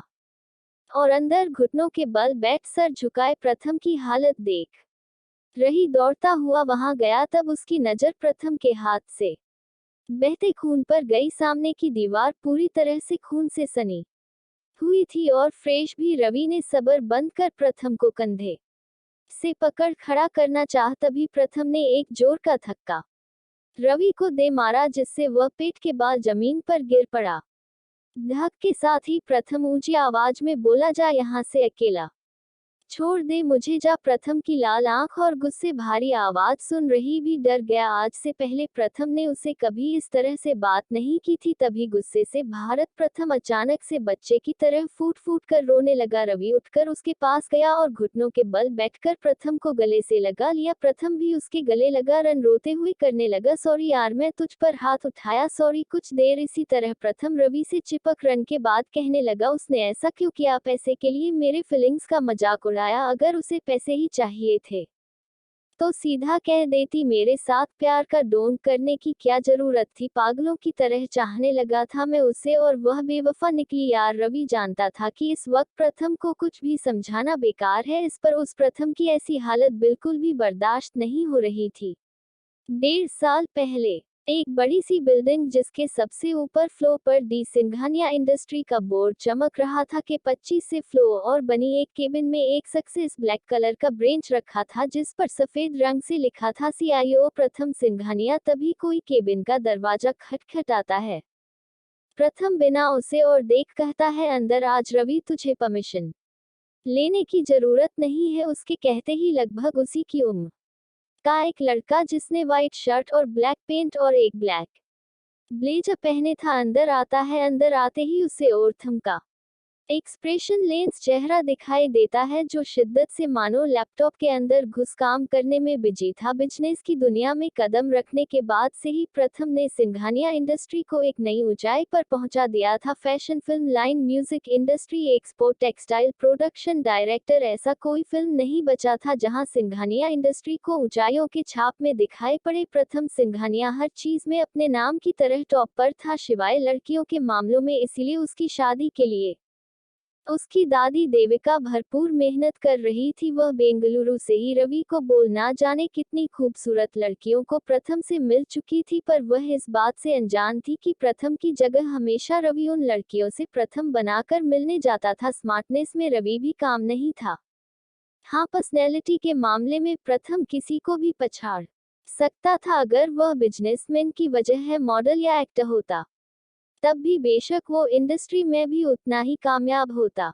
हर बार जब देविका किसी अमीर और खानदानी लड़की के साथ प्रथम की ब्लैक डेट सेक्स करती थी तो हमेशा रवि प्रथम बनाकर उससे मिलने जाता था। सोशल मीडिया पर प्रथम की ज्यादा पिक्चर्स नहीं थी, वह मीडिया से भी दूर रहता था, इसीलिए ज्यादा लोगों को पता नहीं था कि प्रथम सिंघानिया दिखता कैसा है। लेकिन अब तक जितने लोगों ने उसे देखा था वह उसकी पर्सनैलिटी, दिमाग, अक्लमंद, फोन से सीनियरिटी के पायल हो जाते थे, खासकर लड़कियों। लेकिन प्रथम को उन चिपकू और बिगड़ी हुई लड़कियों से मिलने में कोई इंटरेस्ट नहीं था। हाँ, शुरुआत में वह अपनी दादी के कहने पर ब्लैक डेट में गया था, लेकिन उसे इस बात का एहसास हो गया कि अगर वह उन लड़कियों से ज्यादा देर और मिलता तो सच में उसके हाथों उन लड़कियों का खून हो जाएगा। ऊपर से प्रथम को गुस्सा भी हद से ज्यादा आता था और अपनी बहन को छोड़कर वह दुनिया के किसी लड़कियों से बात करने से इरिटेट फील करता था। लड़कियों की आवाज सुनकर ही उसे चिड़चिड़ापन होने लगता था। प्रथम हमेशा की तरह अपनी सर्द आवाज में, रवि से कैसी गई तुम्हारी डेट? बोलते ही वक्त उसकी नजर लैपटॉप पर ही थी। रवि डरते हुए, मैंने उसे लड़की को कहा कि मेरी दूसरी गर्लफ्रेंड है, लेकिन वह लड़की फिर भी तुझे शादी करने के लिए मान गई।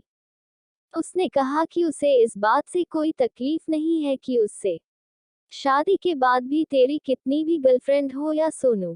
प्रथम की आंखों में अंगारे बरसने लगे। उसने गुस्से से भरी निगाह है रवि पर डालकर कहा, मैंने तुमसे कहा था ना कि ऐसा कुछ करना जिससे वह लड़की मुझसे शादी करने के लिए मना कर दे, क्योंकि दादी ने मुझे अपनी कसम दी है कि मैं वापस से यह कहकर शादी के लिए मना नहीं करूंगा कि मुझे वो लड़की दिखने में पसंद नहीं आई। क्या तुम कोई बहाना बना सकते हो मेरे लिए जिससे मैं दादी को बात कर शादी से मना कर पाऊं? रवि, तुम दादी से कह देना कि उसे लड़की को तेरे पैसे में इंटरेस्ट है। ये प्रथम, ये बहन में हजारों बार बन चुका हूँ कुछ ढंग का। सो रवि, तू दादी को कह दे कि तू किसी दूसरे लड़की से प्यार करता है, मामला खत्म, और मुझे भी तेरी जगह उन बोरिंग डेट पर नहीं जाना पड़ेगा। प्रथम, मैंने तुझे ढंग का सोने को कहा था, फालतू नहीं। जब मैं किसी लड़की से प्यार ही नहीं करता तो कहाँ से उठाकर लाऊं किसी लड़की को? रवि, अरे तुम दुनिया की किसी भी लड़की को बोलेगा ना तो वह अपने आप ही तेरी लवर बनने के लिए मान जाएगी। पक्का? प्रथम, हाँ, शायद कोई भी लड़की मेरी लवर बनने के लिए मान जाए, पर उसके बाद वह जो मेरे गले पड़ेगी तो उसे कौन छोड़ेगा? तू रवि, अरे यार, तेरे यह मजबूत कंधे किसी नाजुक लड़की का बोझ नहीं झेल सकते क्या? एक बार ट्राई तो कर देखना, एक नहीं ना जाने कितनी लड़कियों का बोझ झेल लेगा तू। वैसे भी तेरी उम्र बढ़ती जा रही है, ट्राई में शादी कर ले, वरना बुढ़ापे में कोई लड़की नहीं मिलेगी, फिर कुंवारा ही रहना पड़ेगा।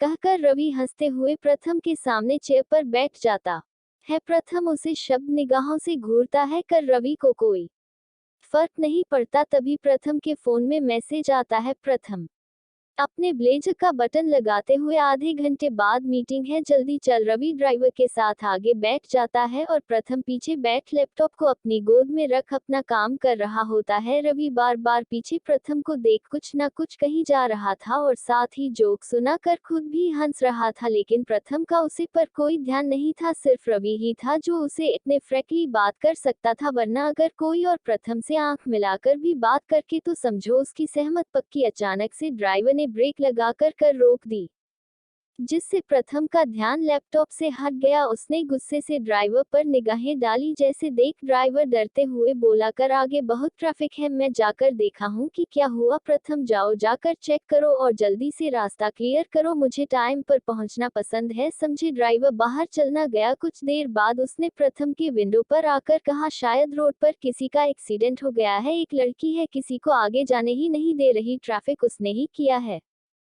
प्रथम, मुझे ये सब जानने में कोई इंटरेस्ट नहीं है, ट्रैफिक क्लियर करो। अगर वह लड़की नहीं मान रही तो अपने तरीके से मानो उसे, पर मेरा टाइम वेस्ट नहीं होना चाहिए। प्रथम का मूड बिगड़ देख रवि भी टेंशन में बोला, काका मैं भी चलता हूँ आपके साथ। कहकर रवि ड्राइवर के साथ जाने के लिए कर से उतर ही रहा था कि अचानक से किसी ने कर के पीछे की सीट का दरवाजा खोला और अंदर आ गया एक लड़की, जिसने रेड टॉप और उसे कर सफेद स्कार्फ और ब्लैक जीन्स पहनी थी। उसके लंबे बाल पोनीटेल में बंधे थे, सुरमई सी आंखें, सुर्ख गुलाबी रंग के हॉट गुलाब की तरह लाल और कोमल गाल, दूध की तरह सफेद रंग, सुडौल शरीर। अचानक से वो लड़की कार में इंटर होकर सीधा प्रथम के बगल वाली सीट पर ही बैठ गई। उसके हाथ में एक कुत्ते का बच्चा था जिसे चोट लगी थी, उसके सर से बह रहा खून उसे लड़की के गाल और माथे भी लग गया था। वह लड़की हड़बड़ाती हुई बोली, जल्दी चलो, देखिए बेचारी का कितना खून बाहर गया है। अरे बच्चा, डोंट वरी, मैं हूं ना, कुछ नहीं होने दूंगी आपको। उसे पप्पू को गोद में रख प्यार से उसके सर पर हाथ फेरते हुए प्रथम तो एक तक उसे लड़की को ही देखता रह गया।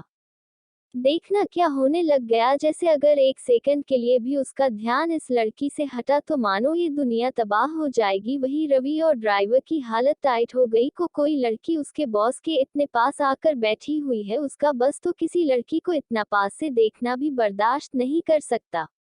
भाग 8। रवि जानता था कि प्रथम को लड़कियों से सख्त किड है, वही आज उसकी एक मीटिंग थी, इसलिए वह नहीं चाहता था कि प्रथम का मूड खराब हो, क्योंकि अगर एक बार प्रथम का मूड खराब हो जाता था तो जिस कंपनी में इन्वेस्ट करना था उनके साथ बहुत रूड हो जाता है, और आज उन्हें कंपनी के साथ उसकी मीटिंग थी, इसलिए रवि ने बिना एक टाइम गवाए उसे लड़की से कहा, मिस प्लीज आप कर से उतरिए, हमें किसी अर्जेंट काम से जाना है, हमें वैसे ही बहुत लेट हो चुके हैं। वह लड़की किसी मासूम की जान बचाने से ज्यादा कुछ जरूरी नहीं हो सकता। रवि हैरानी से अपने माथे पर से डालते हुए मासूम कौन मासूम और किसकी जान बचाने है वह।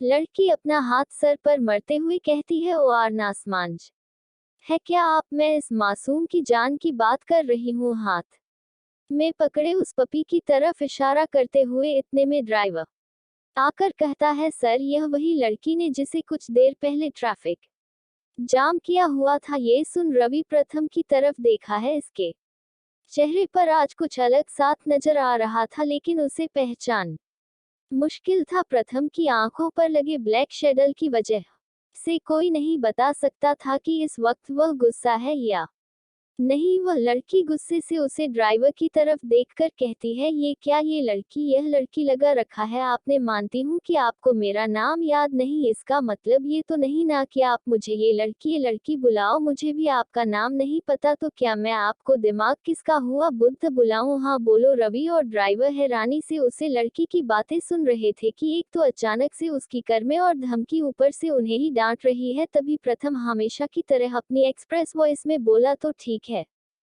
तुम ही अपना नाम बता दो। ये सुन रवि हैरान हो गया, क्योंकि उसे लगता था कि प्रथम जरूर गुस्से से चिल्लाकर उसे लड़की से बात करेगा, लेकिन वह तो बहुत पोलाइटली कह रहा था। ऊपर से उसे लड़की का नाम भी पूछ रहा था। वह तो हैरान था कि क्या ये वही प्रथम सिंघानिया है जो लड़कियों को देख अपना रास्ता बदल देता था। बात करने तो बहुत दूर की बात थी। तभी वो लड़की गुस्से से बोली आपको पता है इस दुनिया में शर्म और इंसानियत नाम की भी कोई चीज होती है। रवि प्रथम और वो ड्राइवर हैरान हो गए कि आखिर ये लड़की कहना क्या चाहती है। ऊपर से इतना चिल्लाकर बात कर रही है वह अभी प्रथम सिंघानिया से, जिसके सामने लोग आंख उठाकर देखने की भी हिम्मत नहीं कर पाते हैं। अरे यार, मैं मासूम सब बच्चा दर्द से तड़प रहा है और आप ये कि मेरा नाम पूछने में लगे हैं। इस वक्त इसकी जान बचाना जरूरी है, ना कि जान पहचान करना। प्रथम उसे लड़की की तरफ देखते हुए उतरे कर से यह सोनू। वह लड़की कुछ बोलती, इतने में रवि बोल पड़ा सोना मिस उत्तरीय कर से, उसे लेट हो रहा है। तभी प्रथम अपनी नजर रवि और ड्राइवर की तरफ करके बोला यह नहीं, तुम दोनों उतारो फास्ट या सोनू। वह दोनों हैरानी और सवालिया नजरों से प्रथम को देखने लगते हैं। प्रथम अपनी आंखों से शेड्स उतार कर एक नजर उन दोनों को घर कर देखता है। सच में इस वक्त उसकी आंखें बहुत डरावनी लग रही थी।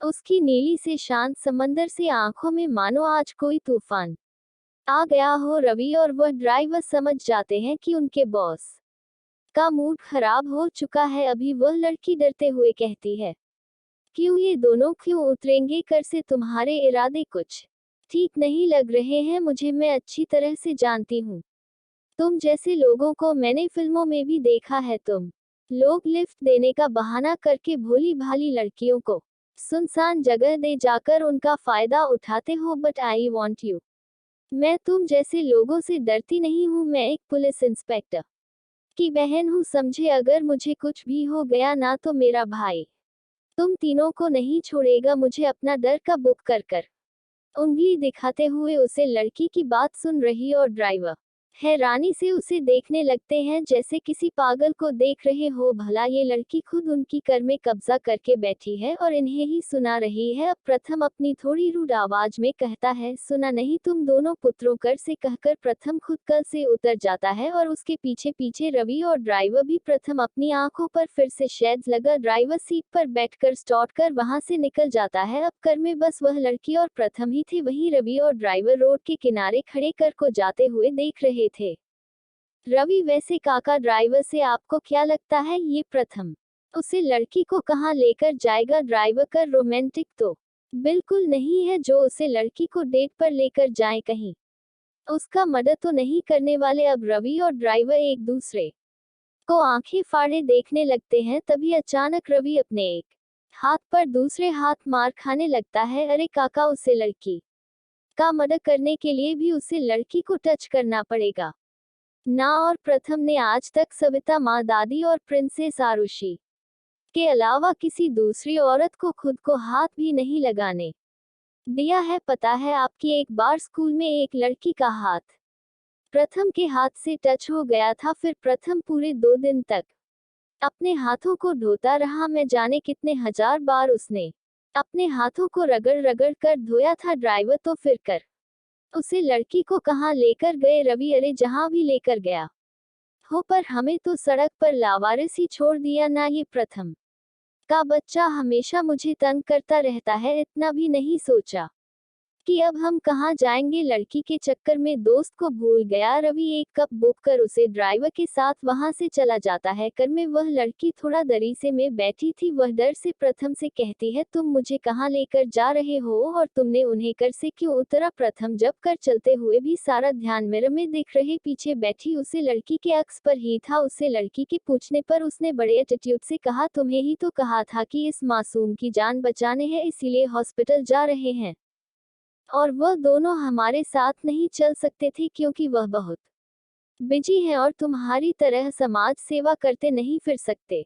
ये सुन उसे लड़की ने गुस्से से एक नजर प्रथम को देख उसे इग्नोर कर उसे पप्पू से बात करने लगी। अरे मेरे बच्चे, तुम्हें ज्यादा तो नहीं लगी ना? बस थोड़ी देर, अंकल हमें हॉस्पिटल लेकर जा रहे हैं। ओके, अब तुम जल्दी ठीक हो जाओगे और ठीक होने के बाद रोड थोड़ा संभल कर क्रॉस करना। ओके बच्चा। उसे लड़की की बातें सुन प्रथम हैरान रह गया कि उसे लड़की ने उसे अंकल कहा। जहां लड़कियां प्रथम को एक नजर देखने के लिए मरती हैं, वहीं ये लड़की उसे इग्नोर कर एक कुत्ते के पप्पू से बात कर रही थी। उसे लड़की ने अपना स्कार्फ उतार उसे पप्पू के पेट पर लपेट कर हल्के से बांध दिया ताकि चोट से घाव ज्यादा ना रह सके। इसका बांधते समय ये लड़की बहुत गुस्से के एक्सप्रेशन चेहरे पर लाकर कहती है, सत्यानाश हो उसे करवाले का जिसे तुम्हारे जैसे प्यार से बच्चे को टक्कर मारी। पता नहीं कैसे लोग होते हैं दुनिया में जो इतने प्यारे जानवरों पर भी रहम नहीं करते। तुम तो अच्छा खासा रोड क्रॉस कर रहे थे, वही करवाला तेज स्पीड में कर चला रहा था। डोंट वरी, मैं बाद में उसे करवाले को अच्छे से देख लूंगी, छोड़ूंगी नहीं उसे लड़की की बातें सुन प्रथम को मन ही मन बहुत हंसी आ रही थी। प्रथम उसे लड़की से, तुम इस कुत्ते के पप्पू के लिए इतनी क्यों परेशान हो रही हो? इतनी भी ज्यादा चोट नहीं है इसे। इस पर वह लड़कियों गुस्से से थोड़ा आवाज में रहती है, आपके सीने में दिल है कि पत्थर? कितने निर्दय हैं आप। अगर उनकी जगह कोई इंसान होता तो भी क्या आप ऐसा ही कहता? छोड़िए आप जैसे से क्या बहस करना, आप बस जल्दी हॉस्पिटल चलिए। उसे लड़की की बात सुन प्रथम हैरान रह जाता है कि क्या कोई लड़की उसे इस तरह से बात भी कर सकती? सच में आज पहली बार उसने अपनी जिंदगी में अपनी बहन के अलावा किसी दूसरी लड़की की बकवास सुनाई थी। फिर भी वह उसे लड़की की ओर न जाने क्यों अट्रैक्ट हो रहा था, जबकि उसे लड़की का तो उसे पर जरा सा भी ध्यान नहीं था। अगर उसकी जगह कोई दूसरे लड़की होती तो अब तक प्रथम को ले जाने का कोई मौका नहीं छोड़ता। प्रथम जानबूझकर अस्पताल पहुंचने में देरी कर रहा था। उसने अस्पताल के लिए लंबा रास्ता लिया था। उसकी कर की स्पीड भी नॉर्मल से कम थी, क्योंकि एक तो प्रथम को कर ड्राइव करना ज्यादा पसंद नहीं था, लेकिन जब भी वह ड्राइव करता था फास्टली ही ड्राइव करता था। पर उसकी कर जानबूझकर स्लो थी, क्योंकि वह उसे लड़की के साथ ज्यादा टाइम स्पेंड करना चाहता था। पूरे टाइम उसकी नजर आगे रास्ते पर नहीं, उसे लड़की पर ही थी। उसकी आंखों में लगे कल शेड्स की वजह से उसे लड़की को इस बात की खबर नहीं हुई, और अगर प्रथम ने शेड्स पहने भी नहीं होते तब भी उसे लड़की को पता नहीं चलता, क्योंकि उसका सारा ध्यान इस वक्त उसे पप्पी पर था। पता नहीं क्यों, पर प्रथम को उसे पप्पू से बहुत ज्यादा जलन हो रही थी। उसे जिंदगी में पहली बार किसी से जलन हो रही थी, और क्यों ये तो वह भी नहीं जानता था, पर प्रथम का मन कर रहा था कि उसे पप्पी को कर से बाहर फेंक खुद उसे लड़की की गोद में बैठ जाए। सच्चे ऐसा भी कोई सोचता क्या? प्रथम कहीं प्यार में पागल तो नहीं हो गया? भाग 9। प्रथम कर एक एनिमल केयर सेंटर के सामने रोकता है। वह लड़की उसे पप्पी को वैसे ही हाथ में पड़े प्रथम को बिल्कुल इग्नोर कर उसे केयर सेंटर के अंदर चली जाती है। प्रथम बस हैरानी से कर से ऊपर उसे लड़की को जाता देख अपनी आंखों पर शेड्स डालते हुए कहता है, अरे वह है ये लड़की तो। प्रथम सिंघानिया का भी कॉन्फिडेंस डाउन कर रही है। इंटरेस्टिंग, इतनी अकल तो मुझ में भी नहीं होगी। प्रथम दाएं तरफ से अपने होठों को ऊपर उठा हल्का सा स्माइल करते हुए अपनी हाथ पॉकेट में डाले अपना चौड़ा सीना कस के ताने अंदर जाता है। अंदर जाते ही आसपास की सारी लड़कियों का ध्यान उसकी तरफ चला जाता है। सब लड़कियां अपना काम छोड़ मुंह पड़ने प्रथम को देखने लगती है, पर प्रथम को उसमें से किसी पर भी कोई इंटरेस्ट नहीं था। उसे यहाँ आकर थोड़ा अनकंफर्टेबल फील हो रहा था क्योंकि उसे अपनी बिजनेस मीटिंग्स के अलावा कहीं बाहर जाना बिल्कुल पसंद नहीं था। पर अपने हेसिटेशन को चेहरे पर नीला प्रथम अपनी नजरों चारों ओर घुमा उसे रेड टॉप वाली लड़की को ढूंढने लगता है। तभी उसकी नजर थोड़ी दूर पर खड़ी लड़की पर पड़ती है जो अपने दोनों हाथ जोड़ थोड़ी सी लगा ये उदास चेहरा बने खड़ी थी। प्रथम अपने लंबे कदमों से उसकी तरफ बढ़ने लगता है। प्रथम के लक्स एटीट्यूड और चलने का स्टाइल सबको बहुत अट्रैक्टिव कर रहा था, स्पेशली फैमिल्स को, चाहे वो टीनेजर्स हो या क्रॉस थी, सब उसे ही देखे जा रहे थे। सभी लड़कियां उसे देख बातें करने में बिजी हो गई। वहां कुछ मैसेज आपस में बातें करने लगी। अरे यार देखो तो जरा इस हैंडसम बंदे को, मैंने तो आज से पहले इतना हैंडसम लड़का नहीं देखा। हाँ यार मैं भी नहीं, कितना गुड लुकिंग है ना यार। यह क्या कोई मॉडल है या एक्टर या फिल्म किसी अंपायर का प्रिंस? इनके लोग से तो ऐसा ही लग रहा ये कोई नॉर्मल बंदा तो नहीं लग रहा। या काश मेरी शादी इससे हो जाए। तुम्हारा दिमाग खराब है क्या? ये कितना हैंडसम है, हम में से सबकी खूबसूरती मिला देंगे मैं तब भी हम इसके लुक्स के काबिल नहीं बन पाएंगे। और जितना ये हैंडसम है तुम्हें लगता है कि यह सिंगल होगा? अरे इसकी तो कितनी गर्लफ्रेंड रह चुकी होगी। फिर भी यार कम से कम मुझे इसके साथ थोड़ा हाय हेलो करने का ही मौका मिल जाए, इतना ही मेरे लिए काफी होगा। अरे यार काश वह मुझे एक नजर भर अच्छी ले, मेरे लिए तो इतना ही काफी होगा। प्रथम को उन सारे लड़कियों की बातें सुनाए दे रही थी पर वह उन सबको इग्नोर कर बस जल्दी से उसे लड़की के पास पहुंच चाहता है। प्रथम उसे लड़की के पास पहुंच खड़ा ही हुआ था कि तभी वह लड़की आंखें बंद कर धीरे से चिल्लाए, आउच मामा। उसे लड़की ने प्रथम के सीने में अपना चेहरा छुपा लिया और अपने दोनों हाथों से उसके ब्लेजर के कॉलर को कस के पकड़ रखा था। प्रथम पहले तो उसे लड़की के इस रिएक्शन से हैरान हो गया, लेकिन उसे न जाने क्यों उसे लड़की के करीब बहुत अच्छा लगा। आज से पहले कोई लड़की उसके करीब नहीं आई क्योंकि उसने किसी को अपने करीब आने ही नहीं दिया था, पर आज उसका मन कर रहा था कि वह उससे लड़की को हमेशा इसी तरह अपने सीने से लगाए, प्यार से खुद में समेट कर रखे। तभी उसकी नजर सामने एक मिनी बेड कर पड़ी जहां पर एक डॉक्टर उसे कुत्ते जिसे वह लड़की और प्रथम लेकर आए थे के पैर में इंजेक्शन लग रहा था। इससे देख प्राप्त हैरानी से अपनी नजर उसे लड़की पर डाले सोचने लगा कितनी भोली मासूम और पाक दिल है ये लड़की। इस बेजुबान जानवर का दर्द भी यह बर्दाश्त नहीं कर पा रही। उसे लड़की की तरफ देख प्रथम के चेहरे पर अनायास ही मुस्कान आ जाती है। वह अपना हाथ उसे लड़की को अपनी बाहों में भरने के लिए उठना ही है कि तभी वह लड़की झटके से उसे अलग होकर उसे डॉक्टर के हाथ से उसे पप्पी को पकड़ खुद के गले लगा लेती है और अपने गाल प्यार से उसे पप्पी के सिर पर फिरते हुए कहती है, मेरे बच्चे को ज्यादा तकलीफ तो नहीं हुई ना? ओ प्यारा बच्चा। प्रथम अब हैरानी से उसे लड़की की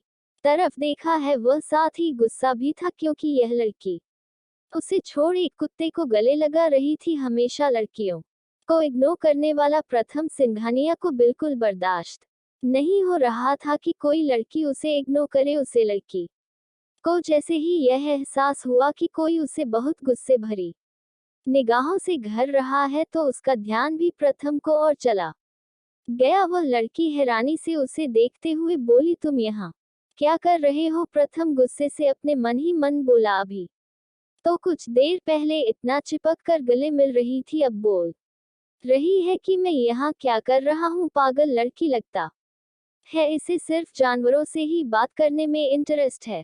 प्रथम अपना गुस्सा कंट्रोल करने की पूरी कोशिश कर कहता है, तुम शायद भूल रही हो कि तुम मेरे साथ ही यहाँ आई हो। वह लड़की, हाँ मुझे याद है, पर तुम अभी यहाँ क्या कर रहे हो? आप तुम जा सकते हो, मैं अपनी लवली के साथ चली जाऊंगी। प्रथम अपने वह है सिकोड़ते हुए, अरे ये लवली कौन है? तुम्हारी फ्रेंड है? वह लड़की अपने सर पर हाथ मारते हुए, अरे लवली मेरी स्कूटी का नाम है, बहुत प्यारी है ना, इसीलिए मैं उसे लवली रहती हूँ। ये पास में ही एक गैराज में सर्विस के लिए दी है, उसे लेने के लिए ही तो मैं घर से निकली थी, पर रास्ते में मुझे यह मिल गया। हंसते हुए उसे पप्पी को देखते हुए, अच्छा तुम जो मैं चली जाऊंगी प्रथम, क्यों? जब तुम मेरे साथ आई हो तो मेरे साथ ही चलो, मैं तुम्हें तुम्हारे घर ड्रॉप कर दूंगा। वह लड़की, नहीं नहीं मैं चली जाऊंगी, तुम अपना काम करो, तुम भी तो बहुत बिजी होंगे ना, आखिर मेरी तरफ समाज सेवा थोड़ी ना कर पाओगे। प्रथम समझ जाता है ये लड़की उसे ताना दे रही है, क्योंकि रास्ते में प्रथम ने भी उसे ऐसा ही कुछ कहा था। वह लड़की भी कर बाहर जाने के लिए निकलती है तो आटम भी उसके पीछे पीछे चल रहा होता है, इस उम्मीद में कि वह लड़की उसके साथ घर जाने के लिए मान जाए और इस बहाने प्रथम थोड़ा और टाइम उसे लड़की को देख सके। तभी वह लड़की अचानक से पीछे मुड़ प्रथम को देखते हैं। उसे लड़की के पीछे मुड़ते ही प्रथम की खुशी का तो ठिकाना ही नहीं होता। उसे पता नहीं चला कि कब वो बत्ती सी दिखा हंसने लगता है, लेकिन बहुत जल्द उसकी मुस्कान फीकी पड़ जाती है जब उसे लड़की की आवाज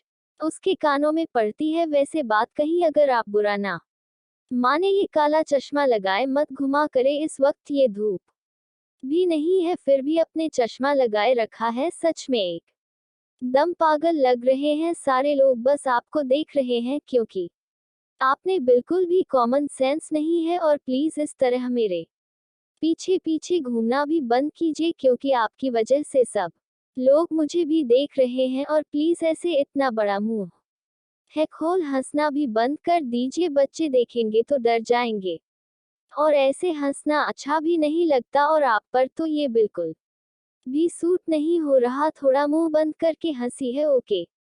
मेरी बात का ध्यान रखना, कहकर वह लड़की बिना एक बार पीछे मुंडे प्रथम को देखे चली जाती है। वही प्रथम ने भूत बना खड़ा हुए उसे जाते हुए देख रहा था। जहां आज तक लड़कियां उसके लुक पर मरती थी, वही ये लड़की उसे पागल और बिल्कुल भी कॉमन सेंस नहीं है कर चली गई। लड़कियां जहां प्रथम के आगे पीछे घूमती थी, वही ये लड़की प्रथम से कह रही थी कि मेरे पीछे मत घूमे। सब लोगों को लगता है कि दोनों कपल है, इसीलिए सबका ध्यान उन पर चला गया था। कुछ लड़कियां तो जलन भरी नजरों से और कुछ दिल टूटे जाने की वहां से उदास नजरों से उसे लड़की को देख रही थी। यह बात प्रथम ने भी नोटिस की था, और वो अब ये भी पता नहीं चला कि यह आसपास लोग हमें क्यों घूर रहे हैं। कमल है ये लड़की भी। प्रथम गुस्से से अपने हाथ को अपने बालों में करता हुआ बाहर आया, लेकिन तब तक वह लड़की जा चुकी थी। दुखी और उदास होकर खड़ा प्रथम अपनी कार में बैठ गया और सीट पर अपना सर लगाए आंखें बंद कर बैठ गया। भाग 10।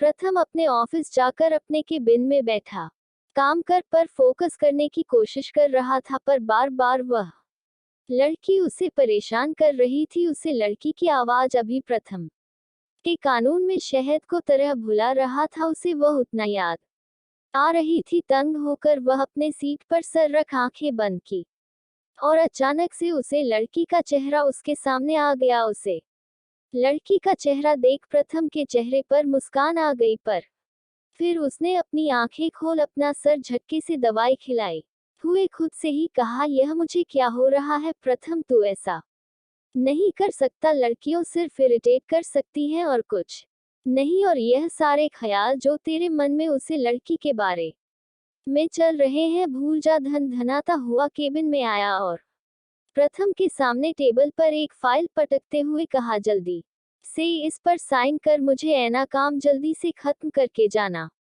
है। और तू ये बात की तू था कहाँ? हाँ, प्रथम में रवि के सवाल को इग्नोर करते हुए कहा, तुझे कहाँ जाने की जल्दी है? रवि सामने चेयर पर बैठते हुए, तू भूल गया, मैं तुझे बताया था न, अरे मेरा फ्रेंड जिसने पिछले साल शादी की थी, वह भी अपनी फैमिली के खिलाफ जाकर उसका एक बेटा हुआ है। कल ही अभी वह हमारे होटल में अपनी बीवी के साथ ही है। सोचा उस और भाभी से मिल लूं और बच्चे को भी देख लूं, फिर मुझे शाम को डेट पर भी जाना है। प्रथम बिना पेपर साइन कर रहा था। आज तक कभी वह उन पेपर नहीं पढ़ता था जो रवि उसे देता था, हमेशा बिना देखे साइन करता था। प्रथम तू सुबह ही तो गया था डेट पर। रवि मुंह बिगड़ते हुए, रहने दे, हमेशा मैं तेरी जगह उन ब्लैक डेट्स पर जाता हूँ, इसका मतलब ये नहीं को मेरी खुद की कोई लाइफ नहीं पता है। ये लड़की मुझे इंस्टा में मिली थी और इसने 2 दिन बाद ही मुझे प्रपोज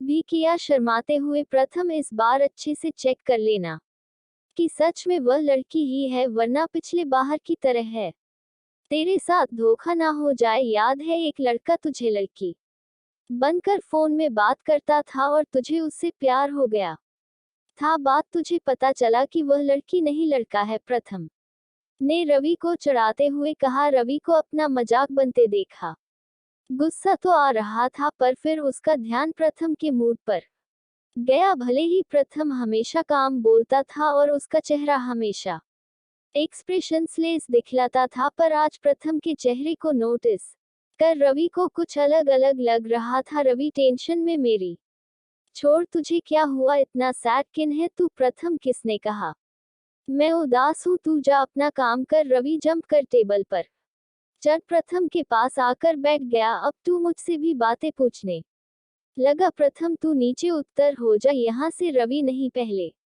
तू बता कि तुझे हुआ क्या है, तुझे मेरी कसम। प्रथम गुस्से से एक नजर रवि और दाल अपनी आंखें कस के बंद कर कहता है क्या बताऊं तुझे, मुझे तो खुद ही समझ नहीं आ रहा कि मुझे हुआ क्या है। रवि मतलब प्रथम यार, वह लड़की अपने हाथ बालों में फेरते हुए उसने परेशान करके रखा है मुझे। रवि या तू टेंशन मत कर, मैं मुन्ना, मैं तेरी शादी नहीं होने दूंगा उसे लड़की से, ठीक है ना? अब तू ऐसा सेठी सा मुंह मत बना।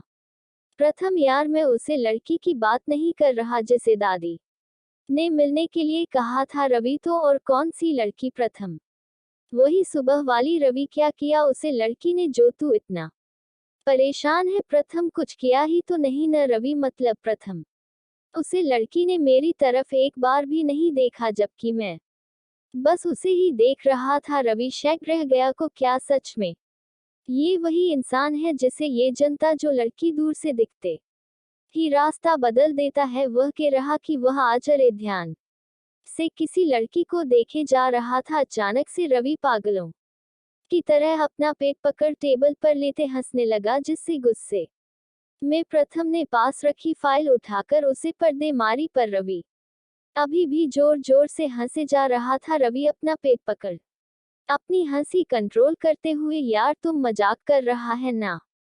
तू तो लड़कियों की तरफ देखा भी नहीं। फिर प्रथम गुस्से से अपना सर पकड़, इसलिए मैं तुझे नहीं बता रहा था क्योंकि मुझे था को तू मेरा मजाक उड़ाएगा। रवि उठकर बैठते हुए अच्छा सॉरी यार, चल अब बात की आखिर माजरा क्या है? प्रथम यार कुछ समझ नहीं आ रहा, उसे लड़की का चेहरा बार बार मेरी आंखों के सामने आ रहा है, उसकी हंसी, उसकी आवाज, उसका चलना, उसका देखना, सब कुछ मुझे बहुत प्यारा लगा। उसे देखते ही जो एहसास रहा हुआ ने सीने पर हाथ रख आज तक कभी नहीं हुआ। मैं बस उसे हमेशा ऐसे ही देखे रहना चाहता हूँ, उसकी हंसी सुनना चाहता हूँ। रवि ए भाई, तू ऐसे कैसे बात कर रहा है? पहले तो मुझे ऐसा कुछ नहीं हुआ प्रथम, लेकिन अब हो रहा है। रवि प्रथम के सर और गाल पर हाथ रख, कहीं तेरी तबीयत तो खराब नहीं हुई ना? प्रथम रवि का हाथ झटक, तू मेरा दिमाग खराब मत कर। रवि कहे तुझे प्यार तो नहीं हो गया ना? प्रथम हथेली से अपना चेहरा ढक सर ऊपर कर, यार यह क्या हो रहा है मुझे? I don't know. रवि चुटकी बजाते हुए आइडिया। प्रथम ने हथेली से अपनी एक आंख बाहर निकल रवि को दिखा। रवि अगर दोनों दिन तक उसे लड़की को नहीं बुला सका मतलब तुझे प्यार हो गया, और अगर तो उसे भूल गया मतलब ही है सिर्फ अट्रैक्शन है। प्रथम ने कुछ सोच अपना सर हिलाया। वैदेही अपने रेड कलर की एक्टिवा से अपने घर पहुंच गई, उसके हाथ उसका पप्पी भी था। कुछ देर की मुलाकात में ही वैदेही को वह पप्पी बहुत पसंद आ गया। उसे पप्पी को भी वैदेही की कंपनी अच्छी लग रही थी। वैदेही साइड में स्कूटी पार्क कर घर के में डोर की तरफ बढ़ रही थी, उसके साथ में वह क्यूट सा पप्पी भी था। वैदेही उसे पप्पी से अरे यार तू तो बहुत प्यारे हो, लेकिन मैं तो अभी तक तुम्हारा कोई नाम सोचा ही नहीं। यार मैं भी कितनी बुद्धू हूँ, चलो तुम्हारा कोई अच्छा सा नाम रखते हैं। पर क्या कुछ देर अपनी उंगली से ठोड़ी में मरते हुए, हाँ रॉकी, तुम्हारा नाम रॉकी तुम्हें पसंद आया? मुस्कुराते हुए वैदेही के कहते ही उसे पप्पी ने तेजी से अपना सर ऊपर नीचे कर इशारा किया को उसे यह नाम पसंद आया। इस पर वैदिक खुश होकर उसे पप्पी के सर को चूम लिया और दरवाजा खोल अंदर चली गई। घर के अंदर घुसते ही उसे पर गलियों की बौछार हो गई, पर वैदेही इससे ज्यादा फर्क नहीं पड़ा। अब तो उसे आदत सी हो गई थी। एक लेडी जिसने चेहरे पर ढेर सारा मेकअप कर रखा था और उसने पिंक कलर की साड़ी पहनी थी जिसका ब्लाउज स्लीवलेस था। जैसे ही उसकी नजर दरवाजा खोल अंदर आई, वैदेही पर पड़ी। वह तेज आवाज में उसे पर चिल्लाने लगी, कर्मजाली मनहूस, कहा था तू सुबह से 9 बजे निकली थी और अभी बाहर बज रहे हैं। कहाँ थी तू इतनी देर? जिसके साथ गुलछर्रे उड़ा रही थी। इतने सारे काम पड़े हैं घर पर, कौन करेगा? तेरा मरा हुआ बाप। वैदेही जो इतने से चुप थी अचानक से बोल पड़ी, आंटी आपको मुझे जो कहना है कि दो, लेकिन प्लीज मामा पापा और भाई के बारे में कुछ मत बोलो।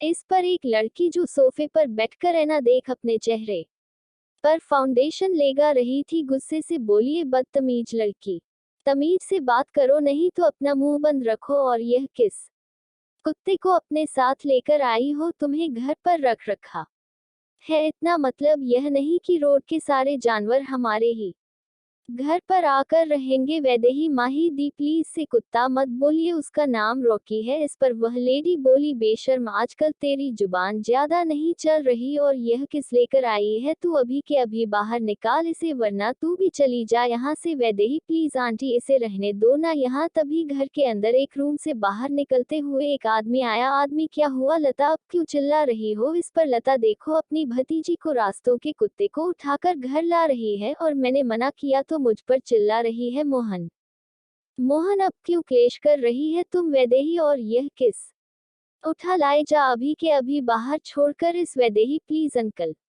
ये बहुत छोटा है और इस चोट भी लगी है। काफी देर बहस होने के बाद आखिर वैदेही को हार माननी पड़ती है और वह फैसला लेती है कि वह रॉकी को सलोनी के घर छोड़कर आएगी। पर लता उसे रोकते हुए कहती है कि पहले सुबह के सारे बर्तन साफ करने के बाद ही वह घर से बाहर जा सकती है। मोहन रॉकी को हाल में एक पलंग से बांध देता है। उसे देख वैदेही को बिल्कुल अच्छा नहीं लग रहा था, लेकिन वह कुछ नहीं कर सकती थी। वह जल्दी से बर्तन धोकर मोहन और लता के लिए चाय बना देती है और फिर माही के मेडिकोर पेडिकोर के लिए पानी बॉयल कर उसे देखकर जानी ही वाली होती है कि माही उसे खुद पेडिक्योर करने का कहकर रोक लेती है। वैदेही माही का पेडिकोर और मेडिकोर कर रॉकी को लेकर स्कूटी से दीपक के घर की तरफ चली जाती है।